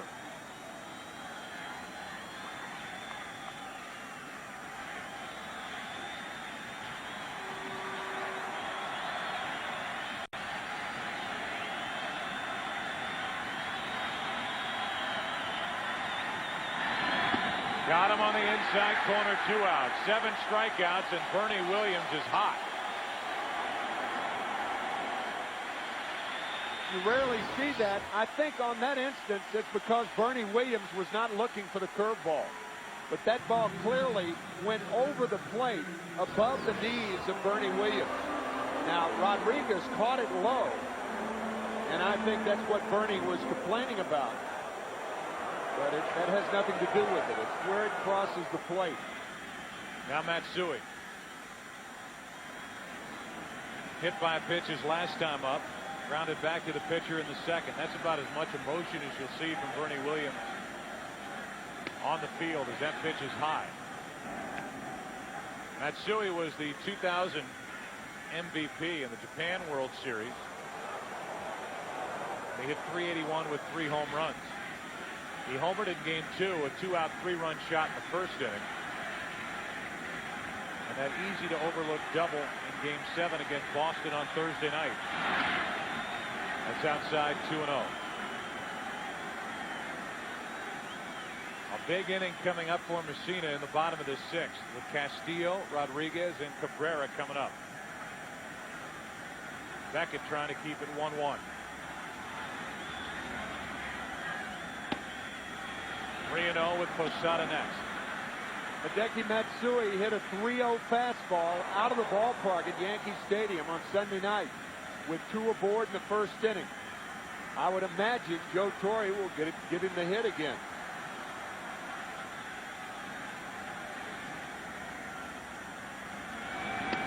Not close. 2 on, 2 out as Beckett hands out his 3rd walk of the night. And an RBI chance for Posada. He drove home a run with a walk back in the 4th.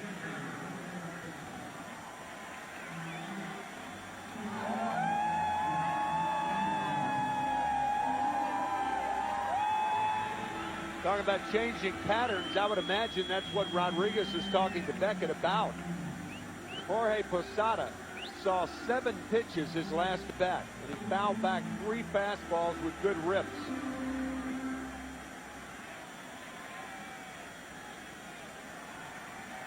So Posada with another chance.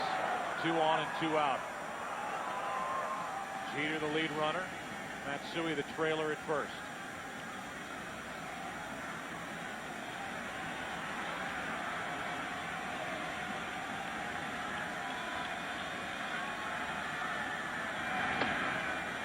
Ball 1. Josh Beckett is pitching with an extra day of rest. Worked on Wednesday night in Game 7 of the NLCS, and here he is on Tuesday.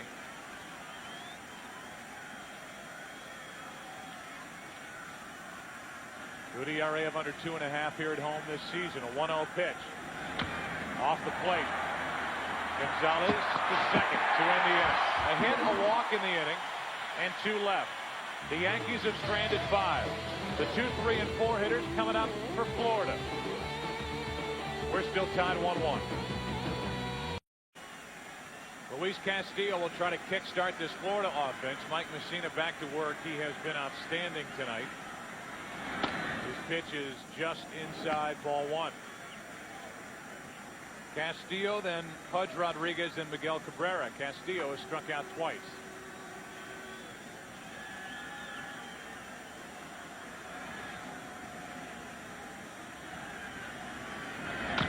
Off the plate, Soriano. 1 out. Castillo is now 3 for 12 in this World Series, and Pudge Rodriguez walks in. What a postseason he's had. Big reason why the Marlins got past the Giants in the division series. 17 runs batted in so far. Major League postseason record 19. And his average with runners in scoring position.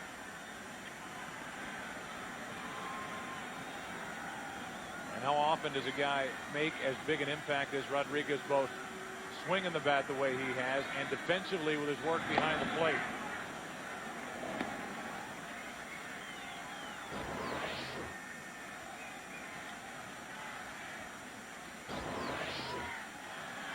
$11 o'clock straight up. Glad you're with us on Fox. It's game 3 of this World Series.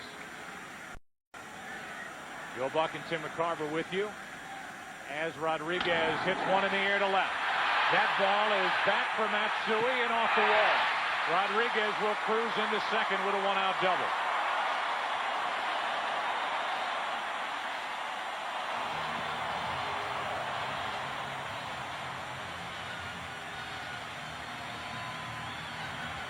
A lot of times a pitcher will throw a pitch inside and then he'll double up on a hitter. He'll get the strike and then try to come back in there. Rodriguez is a catcher. He knows those things. Seemingly looking for that ball inside. And doubles. That is the 3rd double of the night for the Marlins. And now Cabrera with a go-ahead run at second, 1 out. Cabrera an RBI single his first time. His idea is to try to take Messina to right. That's what he did in his first at bat, grounding a single to the left of Alfonso Soriano. Doug Davis is the bench coach and was talking to the left of Jack McKeon after his last at bat. He goes to right here. Rodriguez will come to the plate as Garcia dropped it and now hold. Cabrera goes back to first. First Guillen held Rodriguez, then saw Garcia drop it, tried to restart him, but Rodriguez held at third. So going to right once again, a slider from Messina, and the ball off the heel of the glove of Karim Garcia. This is a situation where a third base coach can bring the runner around and then determine whether to send him or not, depending on what Garcia does in right field.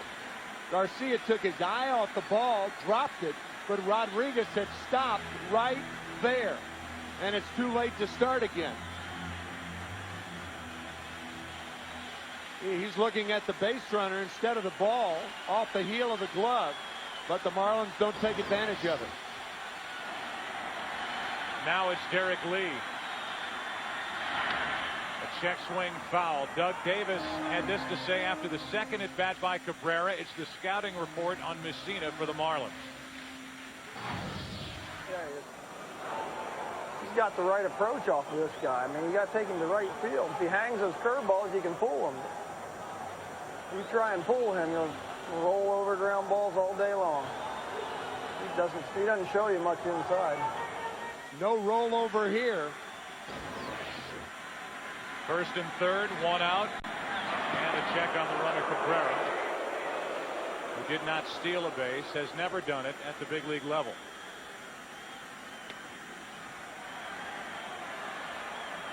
Lee with a couple of key hits in games 6 and 7 of the NLCS. 0 for 2 tonight.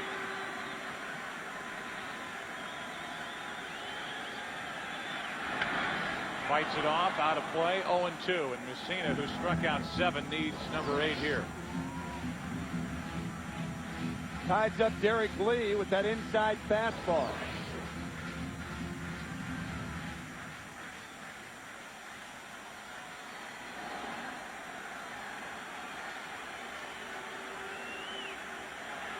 A double, a single in the inning.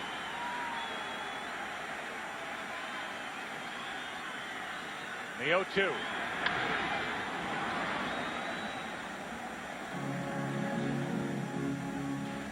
Posada wants to talk to Messina. That was actually too good a pitch to Derek Lee on an 0-2 count. The problem, obviously, is if you throw the ball out of the strike zone, then the pressure is on Posada to block it. So if he does throw the 58-foot knuckle curveball, then the pressure shifts to Posada to block the pitch. Let's see where they go. Runners on at the corners. Fastball away.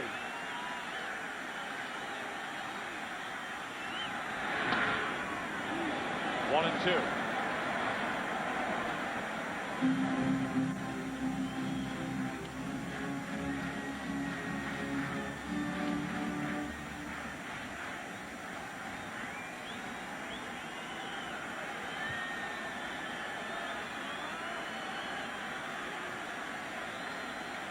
Like the knuckle curve.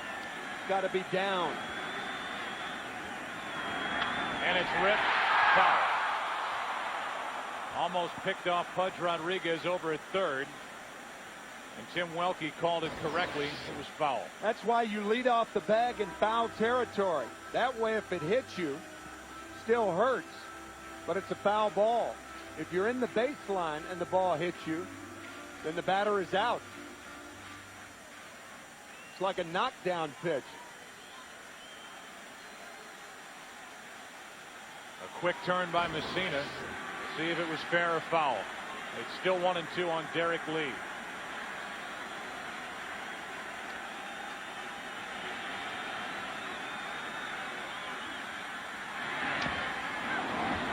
Waited on it and just got a piece.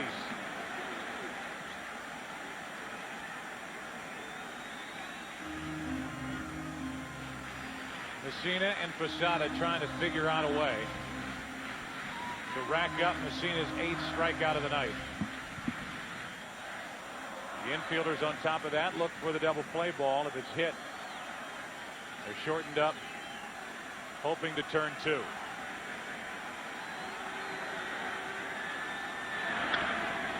Messina knocks it down. Rodriguez caught in the rundown between third and home. Rodriguez tagged out, and the runners are at first and second, 2 away. That was a run-saving play by Mike Messina. We talked about his 5 Gold Gloves earlier. Had this ball gotten past him, it's a run for the Marlins. But he snags it, and then he looked at third, the 2 steps there, and Rodriguez is tagged out by Posada. There's nothing Rodriguez can do. He's thinking the ball's going to get by Messina. He's trying to wave the runner to third base there, but Posada made the tag too quickly. Fielder's choice 1-2. Good play by Messina. Now it's first and second, 2 out for Mike Lowell. Only 5 hits this postseason for Lowell. He drove home 105 during the regular season. Ball 1. The runners become rather insignificant after Rodriguez at third base. Whether Cabrera goes to third or not is moot. No chance to do it with a quick tag by Posada.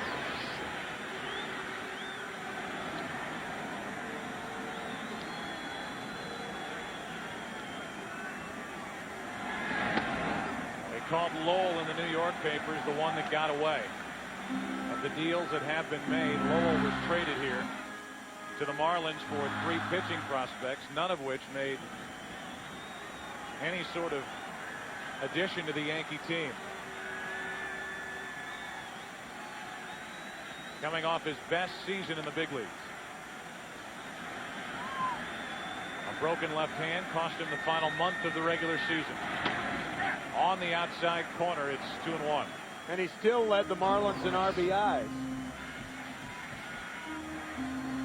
Messina dropping down to get the 2-0 strike.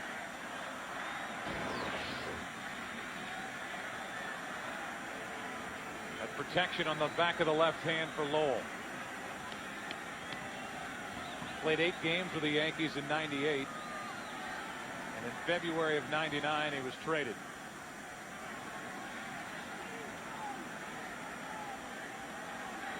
Two on, 2 out, tie game, 6th inning.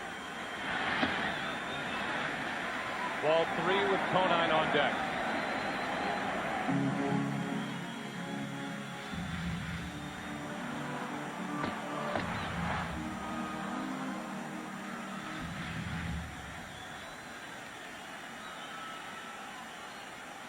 Two out in the inning, a base open, albeit third base. Messina does not have to groove one here. With a count 3-1.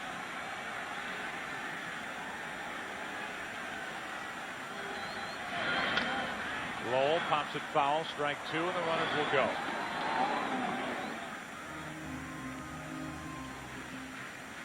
Starts to rain again.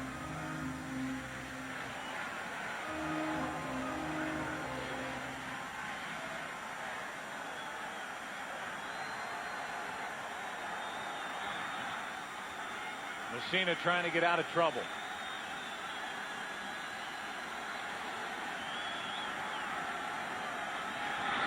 Lowell strikes out, and that's strikeout number 8 for Mike Messina. That sends this game into the 7th.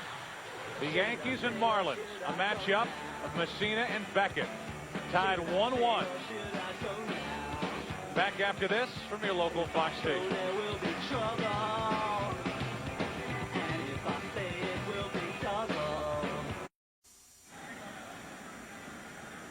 Bottom 3 in the order for the Yankees here in the 7th inning. Garcia, Boone, and Messina against Beckett.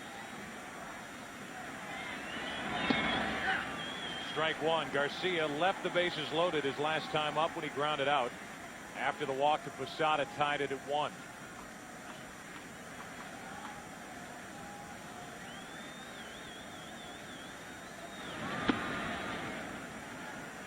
One and one. Way both of these pitchers are pitching, you get the feeling that this game might be won on the bases.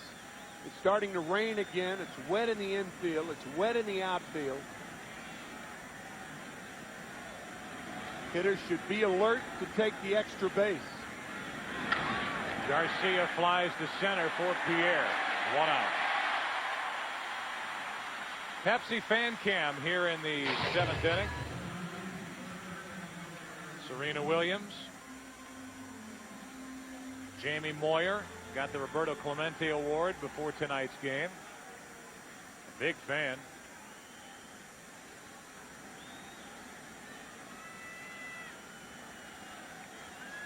And Yanni. Second pop for Yanni. Up and in for ball 1. In the Miami paper today, Venus Williams, obviously and her sister, huge fans of Dontrelle Willis.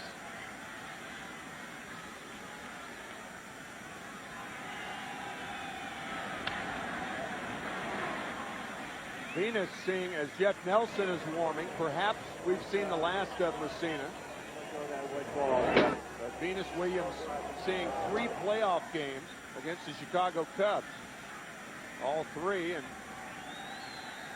he thinks the world of Dontrelle Willis. Obviously, the Marlin team has been kidding Dontrelle to no end. Boone threw a pitch up and in. Swung right through it, and that's strike 2.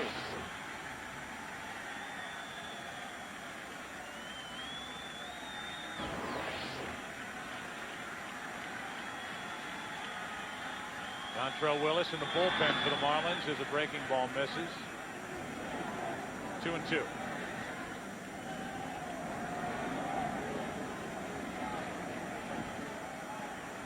With Nelson getting loose for the Yankees out in their bullpen, Boone bats, the number 8 man, with a pitcher's spot due up next.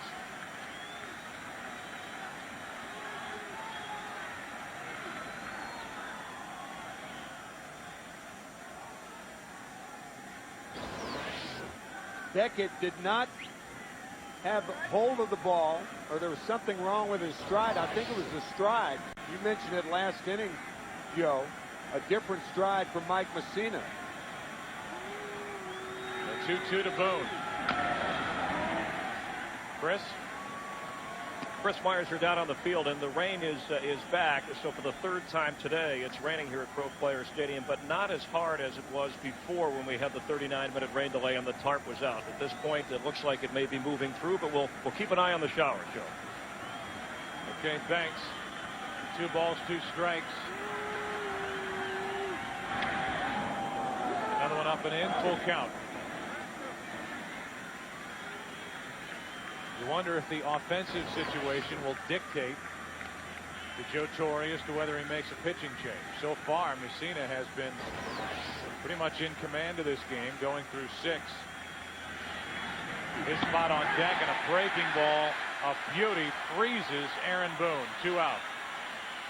8 strikeouts now for Beckett. This pitch would have gotten about 98% of all right-handed hitters in the major leagues. a 3-2 knee locker. That's how he threw it, right. And now Messina stays in the game, and Nelson takes a seat in the bullpen.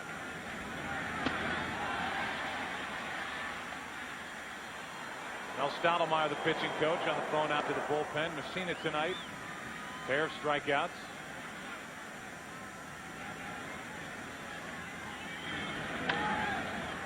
That's out of play, and Beckett has him lined up for strikeout number 9.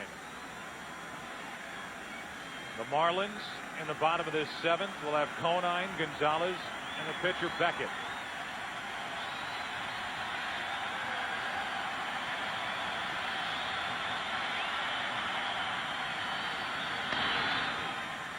Ball 1. We will stay at the end of this half inning and hear David Cassidy.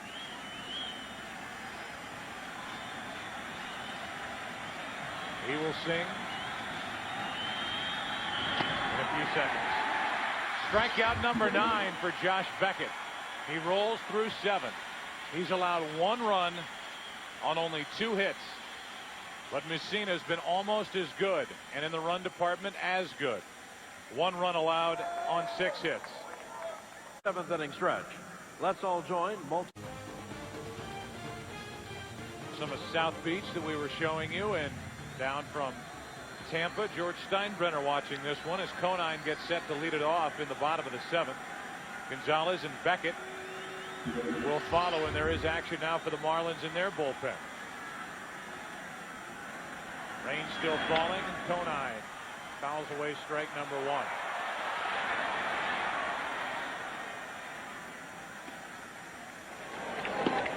Chad Fox and Dontrell Willis. Felix Heredia getting ready for the Yankees in their bullpen in case Todd Hollandsworth, Lenny Harris gets a chance to step up in an RBI situation. Same spot with that foul. It's 0-2.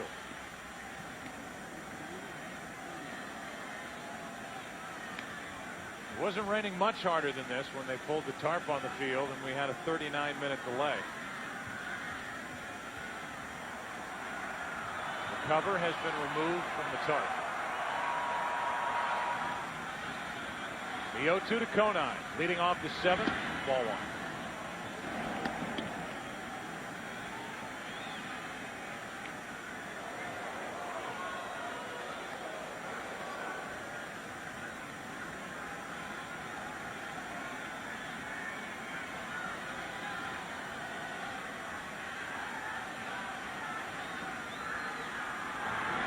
Conine with a base hit to start the 7th. This is a tough situation for Jack McKeon because you want a pinch run for Conine. If you pinch run for him with a guy like Encarnacion, he is too valuable. Encarnacion is a guy to use as a pinch runner because he could be the hitter in case Heredia comes in. The Marlins are going to bunt. That much is clear. And if you're Gonzalez, you try to bunt it toward Jason Giambi at first base. I thought you were going to say the harder decision is whether to bunt with Beckett coming up next. I think they're going to pinch hit for Beckett. That would be a tough decision to make. Beckett was in the box when the ball hit him. It's strike 1 on a foul ball. If he's out of the box, it's an out.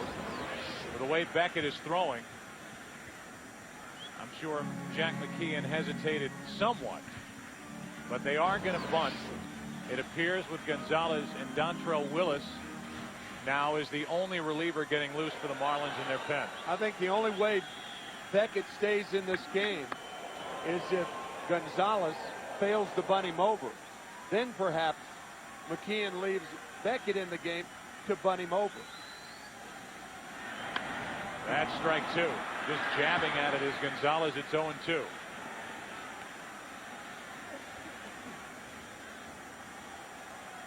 Bottom of the 7th inning here in game 3. Series and game tied 1-1. Gonzalez is doubled, struck out, and he's up there 0-2.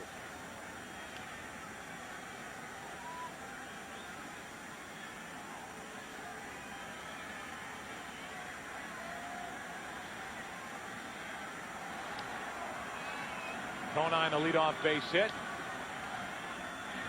They abandoned the bunt, and checking his swing as Gonzalez came close. 1 ball, 2 strikes. Very close on a fine play by Posada. You could see Gonzalez back foot slip.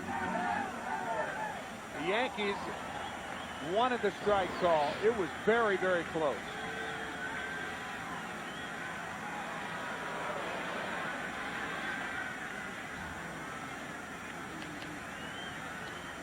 Go ahead run at first. Nobody out in the 7th.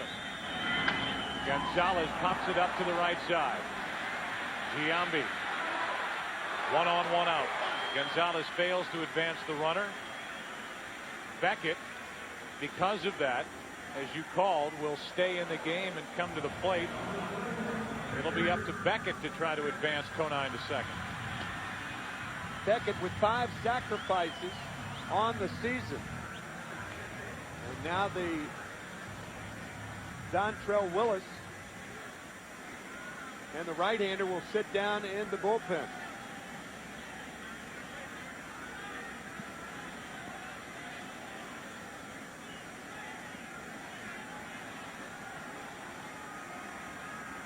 That was Chad Fox. So the right-hander Fox and the left-hander Willis are down, and now of paramount importance is somebody to get him over for the Marlins.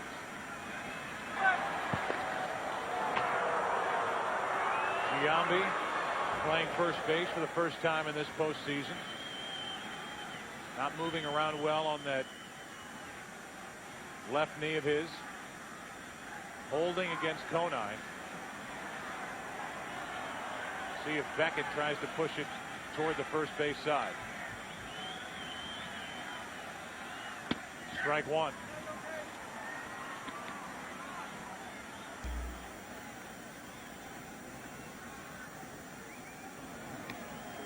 If it affects play here.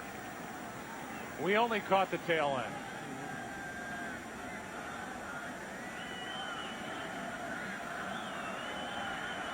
We'll check in with Chris again after this 0-1 pitch to Beckett. He does bunt it to first. Giambi's play is to tag Beckett. Down to second is Conine. 2 out. Joe, Tim, the rain is steadily falling, and it's beginning to saturate a little bit in and around the field. Something to look for both in the outfield and on the base pass at this particular time. We'll keep an eye on the showers moving through. Well, now with the runner at second and Pierre coming to the plate. 2 out, and Juan Pierre will be the hitter. We go back to game 1. The base hit through the left side past a drawn-in infield. Drove home 2 runs and made it 3-1. And the Marlins won that game 3-2. Now he has Conine at second. Conine does not possess great speed. The infield is creeping in again. And 2 out here in the bottom of the 7th. I think Mel Stottlemyre went out to ask Messina what he wanted to do. And Messina told him, I want to walk him. So walking Pierre to get to Luis Castillo, who has not looked good in any one of his 3 at-bats tonight against Messina.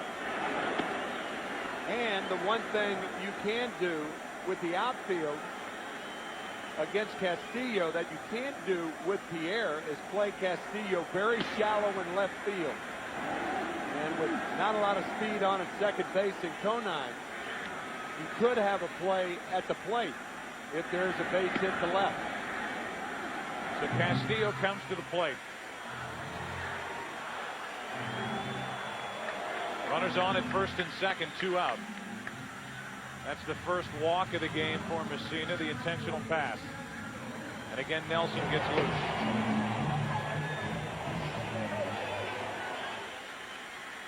Castillo during the regular season drove home 39.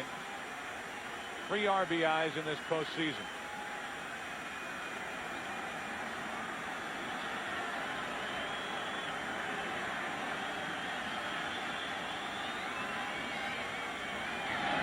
Strike 1. Back in 2000, Castillo was a leadoff hitter for this Florida team. Hit .334, had 539 at bats and drove home a total of 17 runs. It's almost impossible to do. And he bats with runners at first and second, 2 out. The 0-1 from Messina. 0-2. Unless the ball's down, Castillo does not have a stroke that allows him to lift a high fly ball deep to the outfield. That's another reason Joe Torre elected, and Mike Messina elected to walk Juan Pierre. Matsui properly shallow in left field.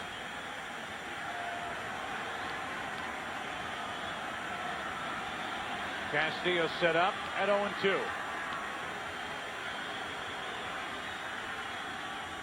And strikes out. Messina made him look bad doing it. Castillo tagged for the final piece of the puzzle in the bottom of the 7th. Castillo strikes out for the 3rd time. Messina 9 on the night. 8th inning rolls in, still tied 1-1. The rain still falling here in Miami, and we look at our weather map courtesy of WSVN. And you can see the storm right overhead. Moving to the right or the east, or come on, Tim, knock them out with some meteorological action. Well, I pointed to about where the stadium was. It's kind of west of Fort Lauderdale and north of Miami, right in about that area right there.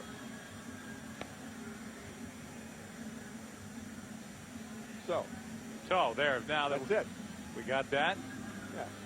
But right now we're going to continue playing. Beckett just got the opportunity to get on the mound and take his warm-up pitches. He's ready to go, but during the entire break, Dontrell Willis still getting loose for the Marlins in their bullpen. The grounds crew was working on that mound. Beckett hasn't been comfortable, it doesn't seem, with his landing spot even before this latest rainstorm moved in. And they were just digging at it prior to the start of this 8th inning. It's the top of the order for New York. Soriano, Jeter, and Giambi against Beckett, who's thrown 102 pitches and survived a 39-minute rain delay. 93 miles per hour. Strike 1 on Soriano, who's 0 for 3. And now 13 out of 60 in the postseason.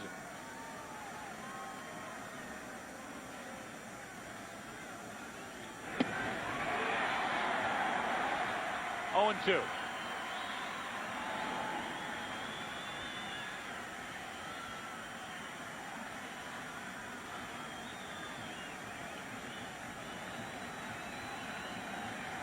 Jeter, the only 2 hits tonight for the Yankees on deck. Soriano able to leave that pitch alone. It'll be Rodriguez, Cabrera, and Lee, the 3, 4, and 5 hitters for the Marlins in the bottom of this 8th. Top of the order for the Yankees in the top half. Soriano, Wentz, says the first base umpire, 1 out. After 3 fastballs, Soriano goes too far. All right, here's what Samuel. At tight breaking ball gets Soriano. You see the power generated by the 23-year-old Josh Beckett. Pitching against the 34-year-old Mike Messina here tonight. And looking every bit as seasoned. As ball 1 dips down and away to Jeter. Jeter has doubled, scored, and then singled. And Nelson, it appears, is getting ready for the bottom of the 8th inning. Messina has thrown 111 pitches tonight.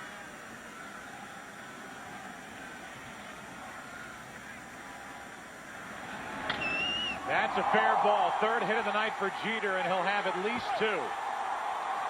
Tiptoeing after it is Cabrera. It's the 2nd double of the night for Derek Jeter.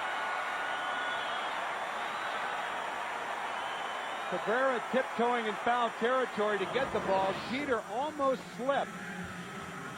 trying to round first base. About 2 strides or a stride and a half from first. His right foot kind of slid out from under it. But taking advantage of the conditions right there.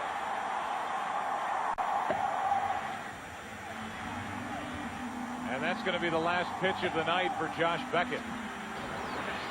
Beckett got the strikeout of Soriano, gives up the double to Jeter, and with Giambi and Bernie Williams coming up, Dontrell Willis, who was so impressive in Game 1 of this World Series, chugs in from the bullpen. And these drenched fans let Beckett know they appreciate his work tonight.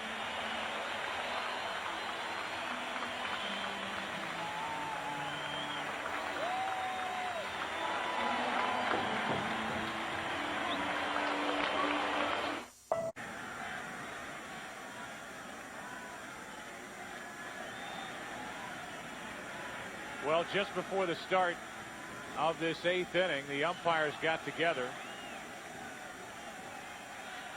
and wanted to discuss a matter, and now the home plate umpire, Gary Darling, will go over to the dugout and talk to Jack McKeon.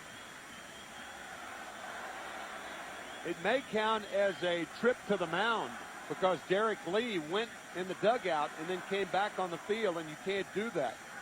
Lee Mazzilli, the first base coach for the New York Yankees, is wearing a microphone. Here's what he had to say. And now he goes over and talks to Jeff Kellogg, the first base umpire. He may have been the one that alerted this umpiring crew to that Lee went into the dugout, then out to the mound. We'll hear it in just a moment. Right now, it's a matchup between Willis. Now they're going to appeal at first, safe. They thought Jeter may have missed the first base bag. Caused by that slip with the right foot. You can hear the home plate umpire Gary Darling yell to Joe Torre, "I've got 1 trip." So that is what happened. There's the slip by Jeter, and he does catch the inside homeward part of the base. Giambi takes 1 outside. Here is Lee Mazzilli. To the dugout to talk to McKeon, then go to the pitcher's mound. He can't do that. Is that who we talked to? Yes, he did. You know what, we should have been watching. No, ask Eddie then. You got to ask Eddie. You got to check with the other umpires. That's all I'm asking. Pitch outside. It's 2-0 on Giambi. So then McKeon was told by the home plate umpire Gary Darling. It's not a huge point, but if Rosenthal, the pitching coach, wants to go out and tell this young 21-year-old left-hander something, he can't, because it would be the second visit he'd have to come out. Runner at second, 1 out, 2 balls, no strikes. On the outside corner, 2-1. It's interesting that Derek Lee went to the dugout because Derek Lee was not on the line when Jeter hit the ball down the right field line. Normally, a guy who hits the ball that often to right field, your first baseman, a manager will put him on the line. But Lee wasn't there, and Jeter doubled when most teams would protect against that double. The 2-1. Giambi takes high, 3-1. Here's what we're saying. Instead of being right here, Derek Lee is over here playing in normal position. And a double by Jeter right down the line. There are a lot of teams that would protect against a double in that situation. 3 balls and a strike on Giambi. A hit. Give the Yankees their first lead of the night. That misses for ball 4. And now Bernie Williams walks to the plate. Bernie Williams got a base hit against Dontrell Willis back in Game 1 at Yankee Stadium. Second time that Giambi's walked tonight. And here's Williams.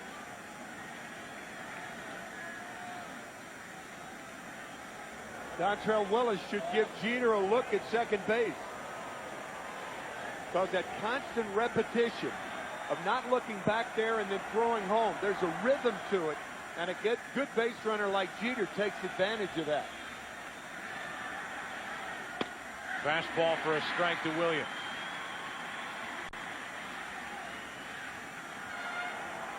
Jeter, the lead runner at second. Giambi on at first. Williams 0 for 3 tonight. singled off Dontrelle Willis in the 8th inning of game 1.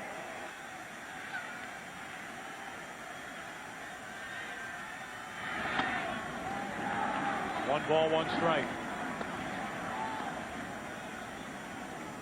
The lefty Matsui on deck. So the lefty Giambi, then the switch hitter Bernie Williams, and then the lefty Matsui. That's why Dontrelle Willis brought into this game. He walked Giambi. He's ahead on the count to Williams, 1-2.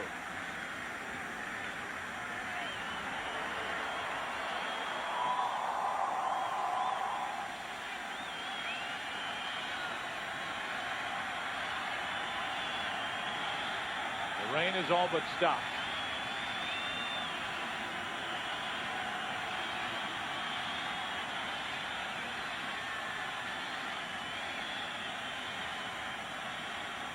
The 21-year-old rookie is set. 2-2.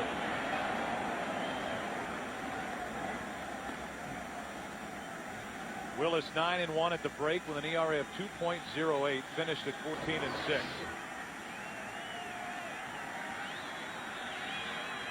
Last pitch way outside, and then Willis looked at the mound. It looked like he may have slipped a bit.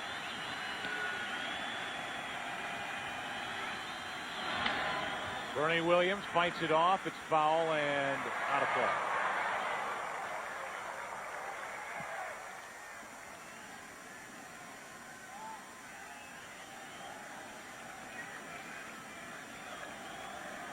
Dontrelle Willis just named today the National League Rookie Pitcher of the Year by the Sporting News. Jorge Posada took the honors among all the catchers in the American League.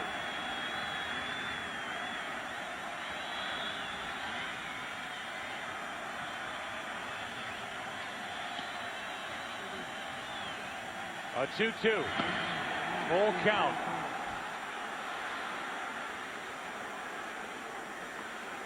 Willie Randolph, the third base coach, looking over at Joe Torre to see whether the runners are running or not. Keep in mind that Joe Torre does not like to use the hit and run with Bernie Williams.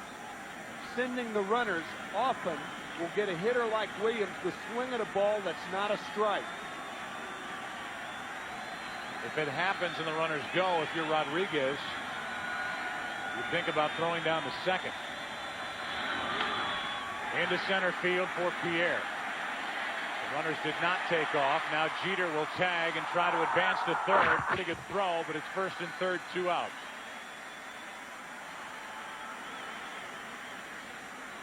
So Jeter moves up 90 feet, and he's 90 feet away with a go-ahead run here in the 8th.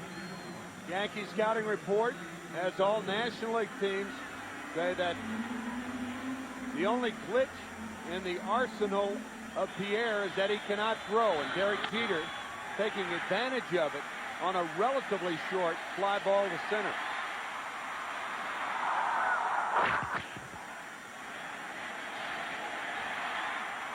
In a 1-1 game in the 8th inning of Game 3 in this World Series, that's obviously a huge run anyway.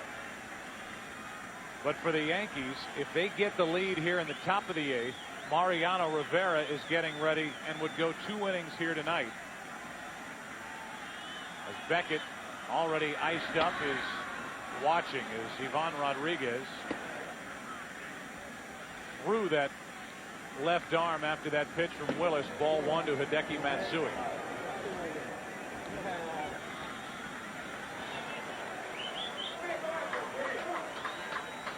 It'll either be Nelson or Rivera, depending on what happens here in the top of the 8th. Left field base hit. Hideki Matsui delivers again. In to score is Jeter. It's 2-1 New York.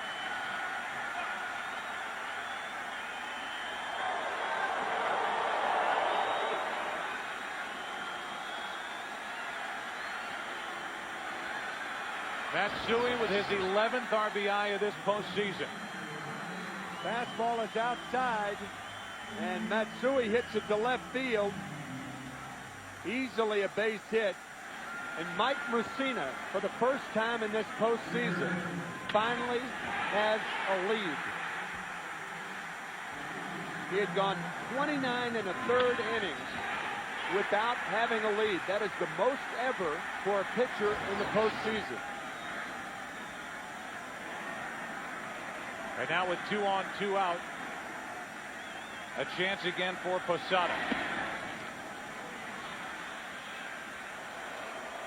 That run is charged to Beckett as he goes 7 1/3, allowing 2 runs on only 3 hits. All 3 hits by Derek Jeter, and his 1-out double set up this situation. Got Beckett out of the game, brought Willis in. He walked Giambi. Williams fly to center, and Hideki Matsui, who has been rock solid in the lineup for the Yankees in his first year, delivers the go-ahead hit. And there's ball 2 to Posada. Derek Lee's not playing close to the line will certainly be worth more than a mention by the press corps from all over the world here tonight. Now Willis can't find the strike zone. It's 3-0. And that is not, by the way, that is not Derek Lee's choice. That is the decision of a manager whether to play a third baseman or first baseman on the line in the late innings to prevent a double. He wasn't there, and Jeter doubled. A 3-0 pitch. The bases are loaded. One more time. With 1 out, nobody on, Derek Lee is in normal position when a lot of guys would have him there near the line to prevent a hit like that. The theory being you push everything to the fat part of the field and make a team get 3 singles to beat you instead of a double and 1 single. And that's how the Yankees have the lead in this inning. Now with Ruben Sierra announced as the pinch hitter, Jack McKeon is going to go back to his bullpen. A shake of the head from the 21-year-old left-hander who relieved the 23-year-old. The young Marlins trail 2-1 in the top of the 8th. And it's Matsui delivering again for the Yankees here in Game 3. Chad Fox is into the game with Ruben Sierra at the plate, the switch hitter. Takes a pitch up and away for ball 1. When Dontrelle Willis came off, saying it was his fault. Head in the dugout. First guy to greet him is Josh Beckett. Big rip by Ruben Sierra. 1 ball, 1 strike from Fox, who's trying to keep it a 2-1 game. The Yankees have what they want. They're looking for more, but they have an 8th inning lead, and they are getting Rivera ready to take over in the bottom of this 8th. And he will walk in and deal with the heart of the Florida lineup.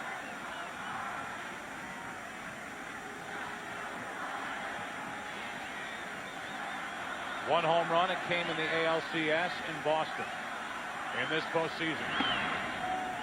2 balls and a strike from Fox.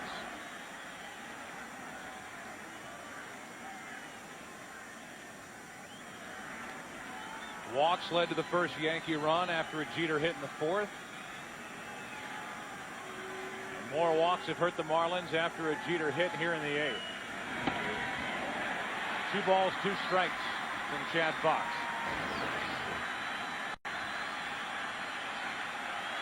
Sierra going after ball 3 there. He is a guy who likes the ball away from him. 4 straight fastballs from Fox.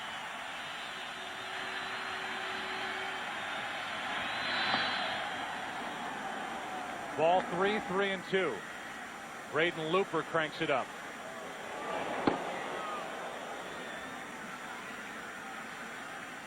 Fox started this season with the Red Sox. Cut loose, signed with the Marlins. Trying to keep it a 1-run game here in the 8th inning of Game 3, and that is hammered foul.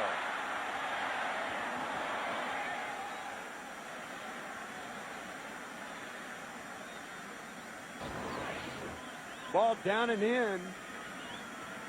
Whistling past Derek Lee.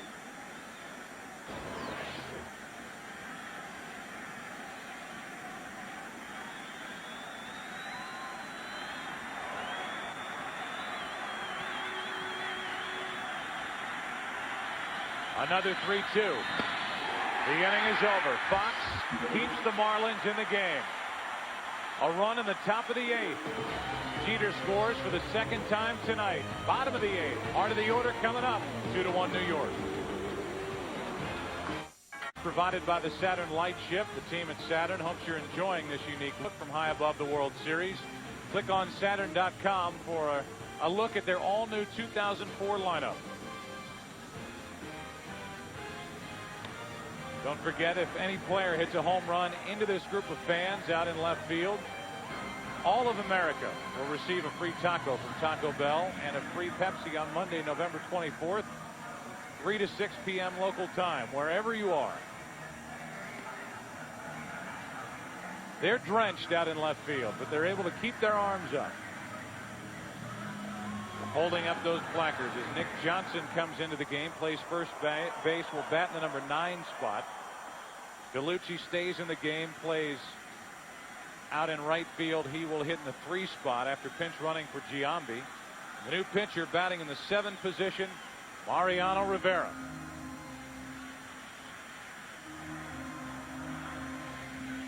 For Messina, 7 innings, 1 run, 7 hits, 1 walk. It was intentional. 9 strikeouts. He was terrific for New York here tonight, looking for his first postseason win this series and this season. Here is Ivan Rodriguez, first up, the number 3 hitter. Goes the opposite way into right. DeLucci to his left. 1 pitch, 1 out.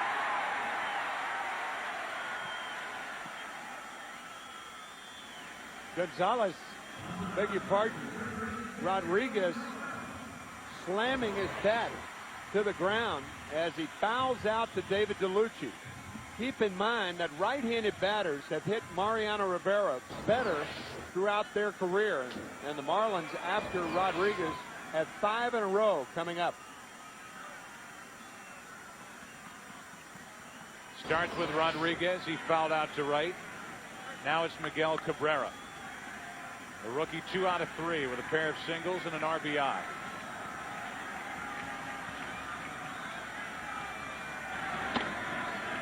Just inside for ball 1. In theory, the reason right-handers hit Rivera better than left-handers is Rivera's cutter comes in on the handle of the left-handed batters and away to the fat of the bat of the right-handed batters. On the outside corner. Rivera threw 3 innings on Thursday night, got the victory, threw 48 pitches, and holding the Red Sox scoreless until Aaron Boone's homer won it in the 11th. 1 ball, 2 strikes. We just had a look at Aaron Boone on third base. He's protecting against a double, but Nick Johnson at first base is not, and Cabrera has singled the right field twice tonight.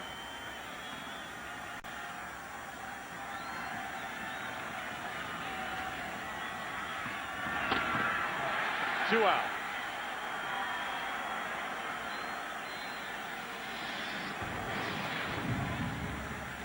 These are pitches the likes of which Miguel Cabrera has never seen.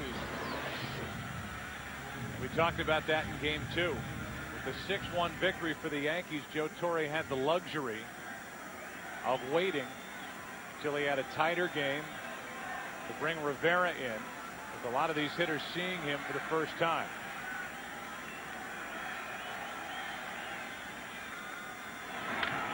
Lee is jammed and he pops it up behind short. Derek Jeter is there, and another quick and easy postseason inning for Mariano Rivera. He is almost automatic. We go to the 9th inning of game 3. Yankees bat up by 1. Aaron Boone first in there here in the 9th inning. It's 2-1 Yankees. The first pitch is a strike from Chad Fox. Boone is hitless tonight and 1 out of 11 in this World Series. In the air to left field. Well hit. Back at the wall. Boone has homered. It's 3-1 Yankees here in the 9th inning.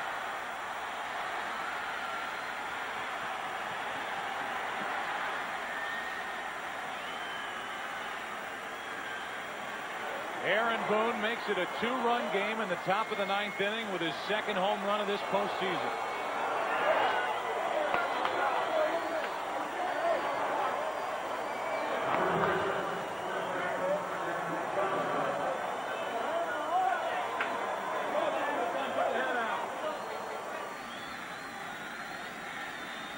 Now it's Nick Johnson at the plate for the first time tonight.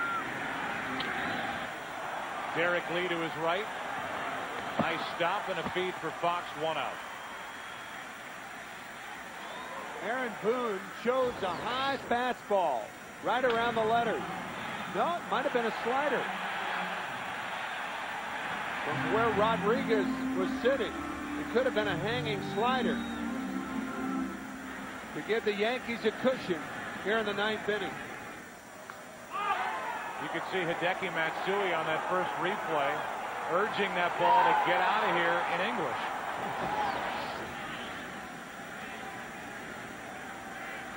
Aaron Boone with his second hit of this World Series. And a strike on the outside corner from Fox. Get out of here is a home run in any language. And a Yankee fan is the one who ended up with that souvenir off the bat of Aaron Boone.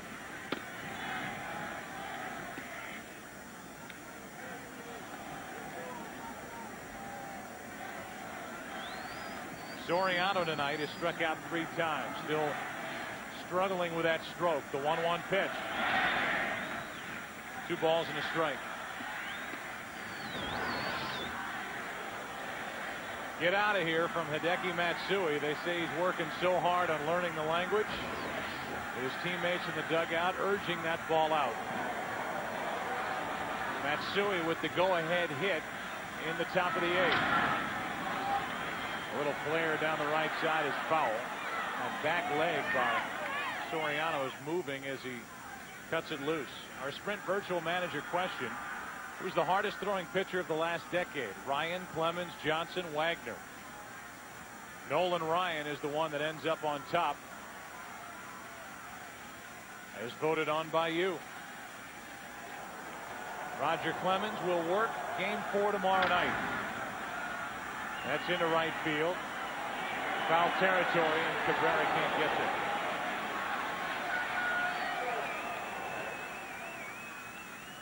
A matchup of Roger Clemens and Carl Pavano. And Pavano has been terrific this postseason for Florida. 2-0 with an ERA of 1.59. Clemens was the starter in Game 7 last Thursday. He only got into the 4th inning. Has been terrific up until that point. And it was his teammates. First it was Messina that kept the Yankees in the game. Then his teammates rallying in the 8th inning against Pedro Martinez, and Aaron Boone homering to send the Yankees to the World Series and give Clemens one more start. That's in the dirt, and a 1-out walk to Soriano.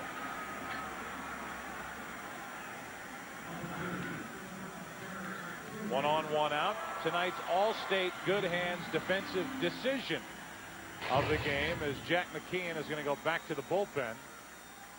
Has to do with Lee and his positioning on that pitch to Jeter in a tie game, 1 out in the top of the 8th. Jack McKeon will call on Braden Looper, the hard-throwing right-hander. He'll come in with Jeter coming up. A big night for Jeter, and the Yankees lead it by 2 here in the 9th. It's 3-1 Yankees here in the 9th inning.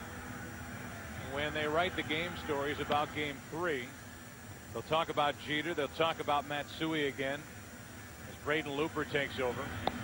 You have to come away from this game absolutely and thoroughly impressed by Josh Beckett and the job he did, the 23-year-old starter for the Florida Marlins. And Mike Messina coming into this action 0-3 this postseason, but coming off 3 huge innings out of the bullpen for the Yankees in Game 7 on Thursday night of the ALCS. And Messina tonight, 7 innings, 1 run, 7 hits, 9 strikeouts against only 1 intentional walk. He got the ball into the hands of Mariano Rivera, and it is now a 2-run 9th inning lead for New York.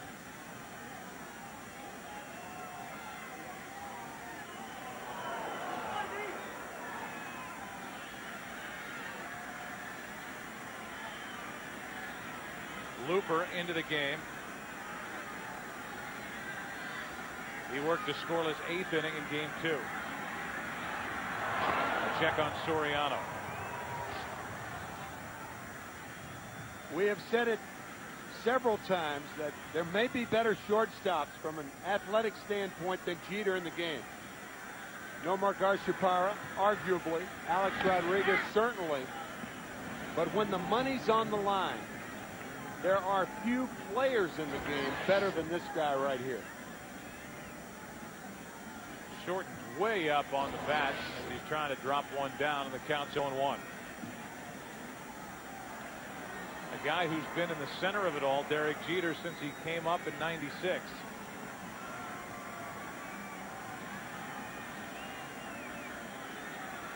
He's the captain of this Yankee team. There's another check on Soriano. Looper's paying attention to Soriano because this would be a running situation. Already 1 run home in this 9th inning for the Yankees. There goes Soriano. Now he stops, and Jeter is almost, and it did graze him. It almost hit him flush. It just caught the uniform or grazed off the body of Jeter to put 2 on. May have gotten his elbow. If you're going to get hit, that's the way you want to get hit. You want to get nicked and not hit. Fastball inside. And Jeter is a guy who dives out over the plate, stands close to the plate. And the Looper tailing fastball hits him. Now it's DeLucci. Out to the mound was the catcher Rodriguez, with Tejera, the left-hander, getting ready for the Marlins out in their bullpen. It's DeLucci now, who pinch ran for Giambi in the 8th. And Bernie Williams, the switch hitter, on deck.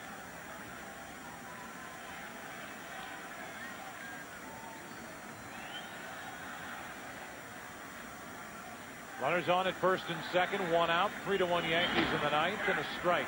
96 from Looper. DeLucci so far 1 for 3 this postseason.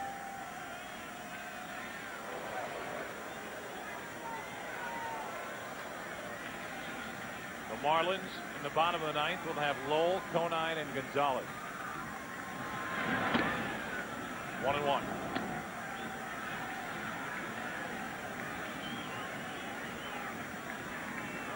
You think back to the bottom of the 7th inning, a leadoff hit by Conine for Florida. Gonzalez failed to move Conine to second, so Beckett stayed in the game. Got down the bunt, did the job as DeLucci breaks his bat and flies one into left center for Conine. 2 out. The Marlins, after an intentional walk to Pierre, saw Castillo strike out for the 3rd time. Beckett went back out, struck out Soriano, but gave up the double to Jeter. He was gone. It was a big 2-out RBI hit by Matsui off the lefty Willis to put the Yankees on top for the first time tonight. It's interesting because if Gonzalez gets the ball down and sacrifice, then you have 1 out and you have 2 shots to drive in Conine from second base. Plus Beckett's out of the game by then, because a pinch hitter in all probability would have been used. The bullpen starts the inning. A lot of things could have happened instead of the scenario that did happen. Williams takes a strike. Bernie Williams tonight 0 for 4.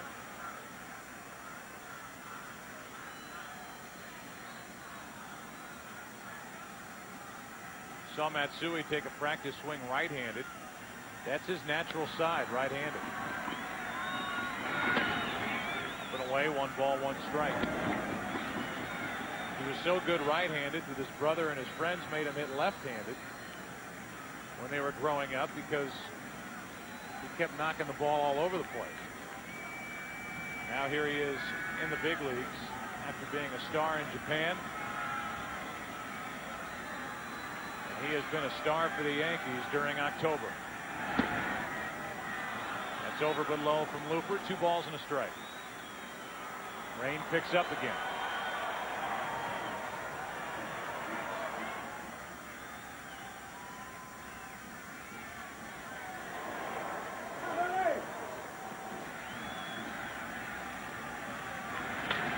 Williams hits it to straightaway center field. Pierre back at the wall, a leap, and it's gone. A 3-run home run for Williams. And that opens it up here in the 9th inning. It's 6-1.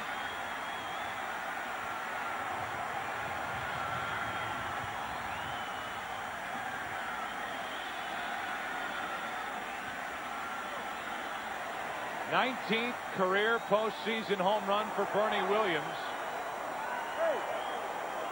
And it's a 5-run 9th inning lead for New York.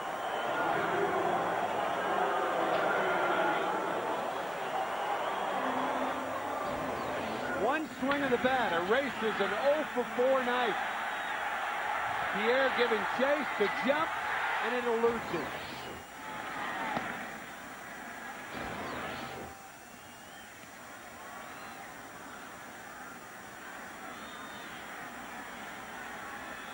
Not the deepest, but one of the deepest parts of this park.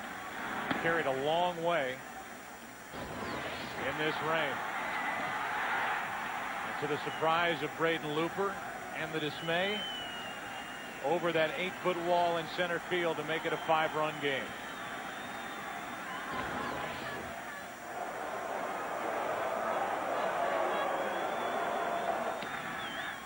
A strike on the outside corner to Matsui.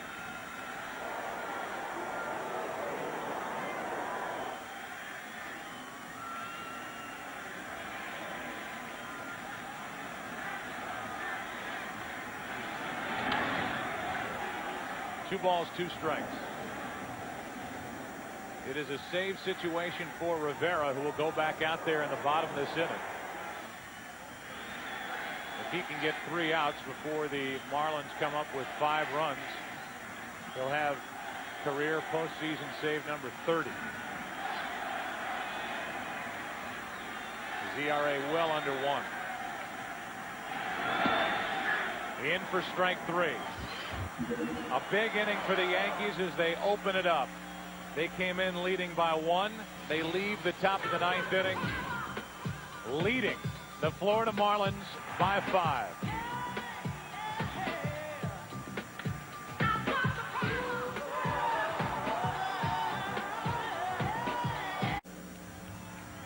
Mariano Rivera back to work, looking for his 30th save in his postseason history. Trying to save it from Mike Messina, who's in line for his first win of this postseason and his 5th overall. And it will be Mike Lowell first up for the Marlins, with Conine and Gonzalez to follow. A 4-run top in the 9th inning takes the edge off for Rivera. Lowell, strike 1.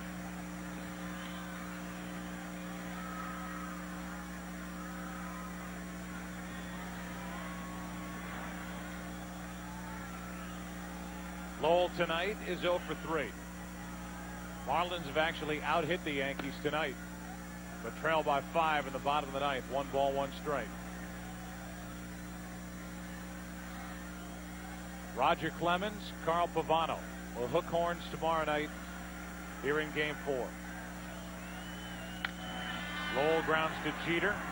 What a night Jeter's had. 1 out.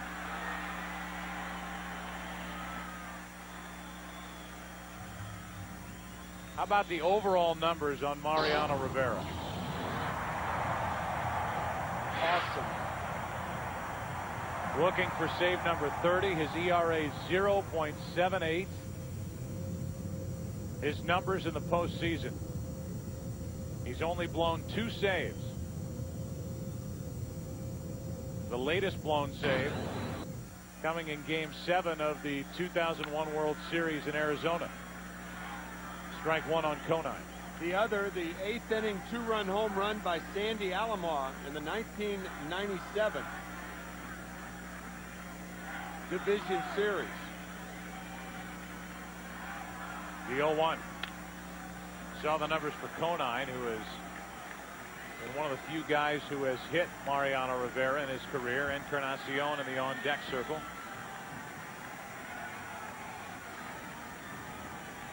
appears he'll bat for Gonzalez. Playing through the rain, that's ball one.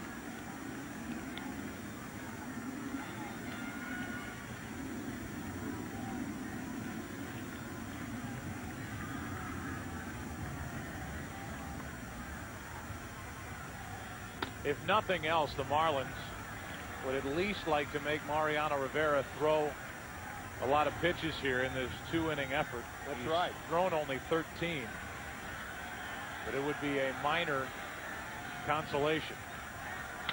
Conine, a hit off Rivera. And the bottom of the 9th inning will continue.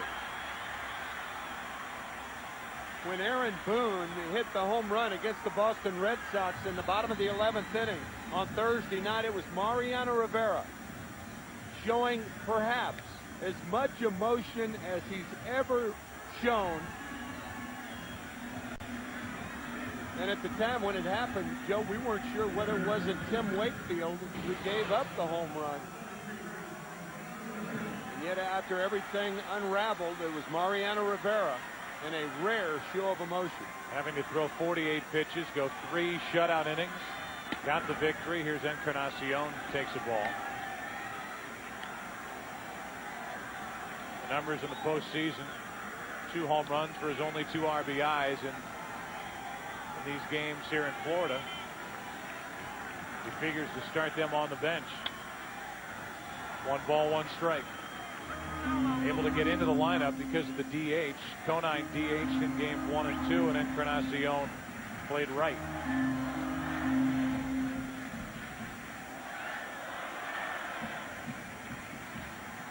George Steinbrenner has to be happy with what's transpired here in the 8th and the 9th. A run in the 8th to go in front. 4 in the top of the 9th, and it's a 6-1 Yankee lead. The 1-1.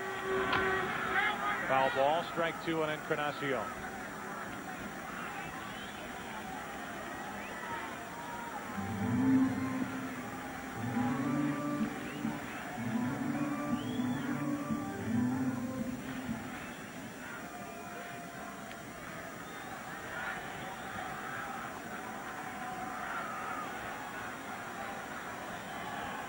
Rivera looking for the second out here in the bottom of the 9th, with Encarnacion up now, and Hollinsworth, another pinch hitter in the on-deck circle.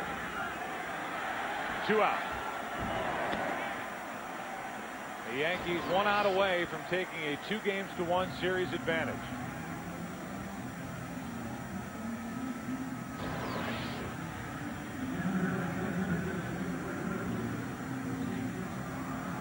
Hollinsworth came up with some big hits in the first 2 rounds of this postseason. He comes in 4 for 6, 2 RBIs. One-time Rookie of the Year with the Dodgers, and there's that pitch to a left-handed batter.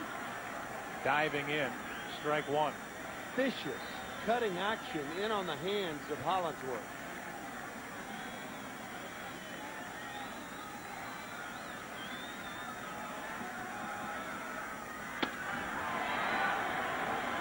Two quick strikes. No chance. 20 pitches for Rivera. A quick and easy 8th.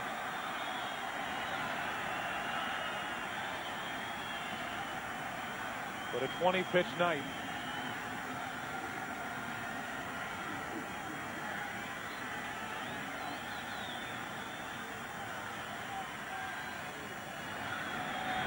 Hollinsworth shatters his bat. 3 different pieces as that ball's fouled down the left side. That's another thing about Rivera. He is a bat company's best friend.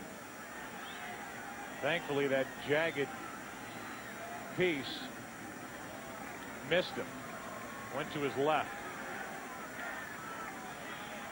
Shatters one bat after another and avoids the barrel of that bat.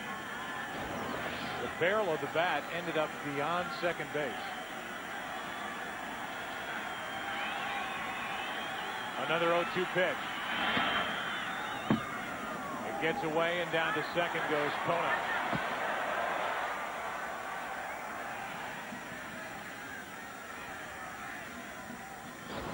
It may go as a pass ball, but you can see if it's tough to hit, it is tough to catch. It's a pass ball and a tough one on Posada. He had 13 during the regular season.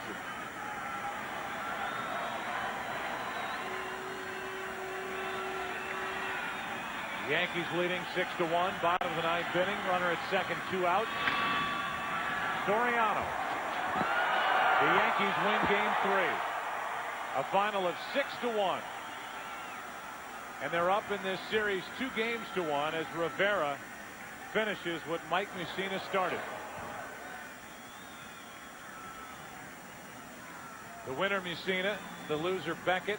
The save for Rivera, his first of this World Series and the 30th in his postseason career.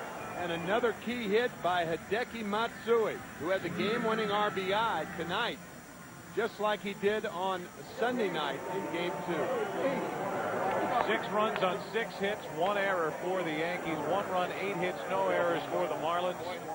And with Beckett on the mound pitching so well tonight, Mussina matched him. The Yankee bats came alive in the 8th and the 9th. And the Yankees end up with a 6-1 victory.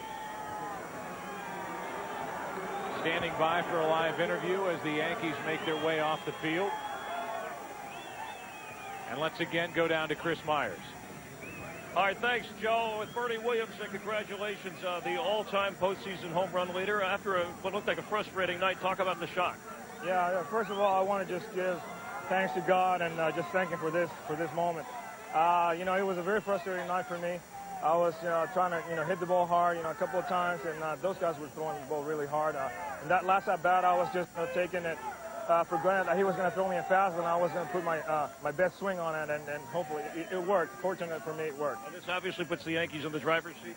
Yeah, definitely. But we still have our work cut out for us. These guys have been coming from behind all year long, and I know that they're going to try to come back tomorrow in the next couple of days. All right, thanks, Bernie. Thank you. All right, Derek Jeter is here as well. Real quick, Derek, 3 hits, and I know after the first time when you struck out against their best pitcher, obviously you said, I'm going to hit him, and you came back and did the job. Well, I mean, he's tough, to say the least. He's throwing the ball 98 miles an hour with a good curveball and a changeup, and we just battled. We had some good at-bats against him, and we're able to come up with those big runs late. And a thought on tomorrow, what do you expect out of Roger Clemens and Carl Pavano going for the Marlins? Well, it's another tough game. I mean, this game means absolutely nothing unless we win tomorrow night, so we got to come back ready. All right, thanks for your time, Derek. All right, let's go back up to Joe Buck. Chris, thanks, and thanks for joining us here tonight. Mike Whitty, our cartoonist, with us tonight. A moose over Miami.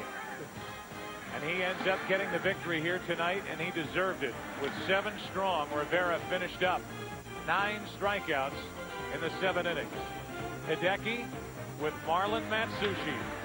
A base hit the opposite way off Dontrell Willis with 2 out in the 8th. Put the Yankees on top for the first time all night. And then Mariano Rivera finishing this, as he has done so many times in October for Joe Torre and the New York Yankees. His 30th career postseason save. And our thanks to Mike Whitty for his efforts here tonight, putting that together during this game. What we will do is take a break and come back. A Yankee fan with a souvenir. That was the Boone home run. The Yankees hit 2 tonight, win it 6-1. And with Clemens going tomorrow night, lead this series 2-1. Back in a moment. Hungry? Make Donatos part of your playoff lineup and hit a home. And welcome back. Game 3 in the books. The Yankees take it 6-1. Mike Mussina, the hard luck pitcher for the Yankees this entire postseason, finally getting a victory. Josh Beckett going down in defeat, but what a game he pitched tonight. And with all this water, Kevin,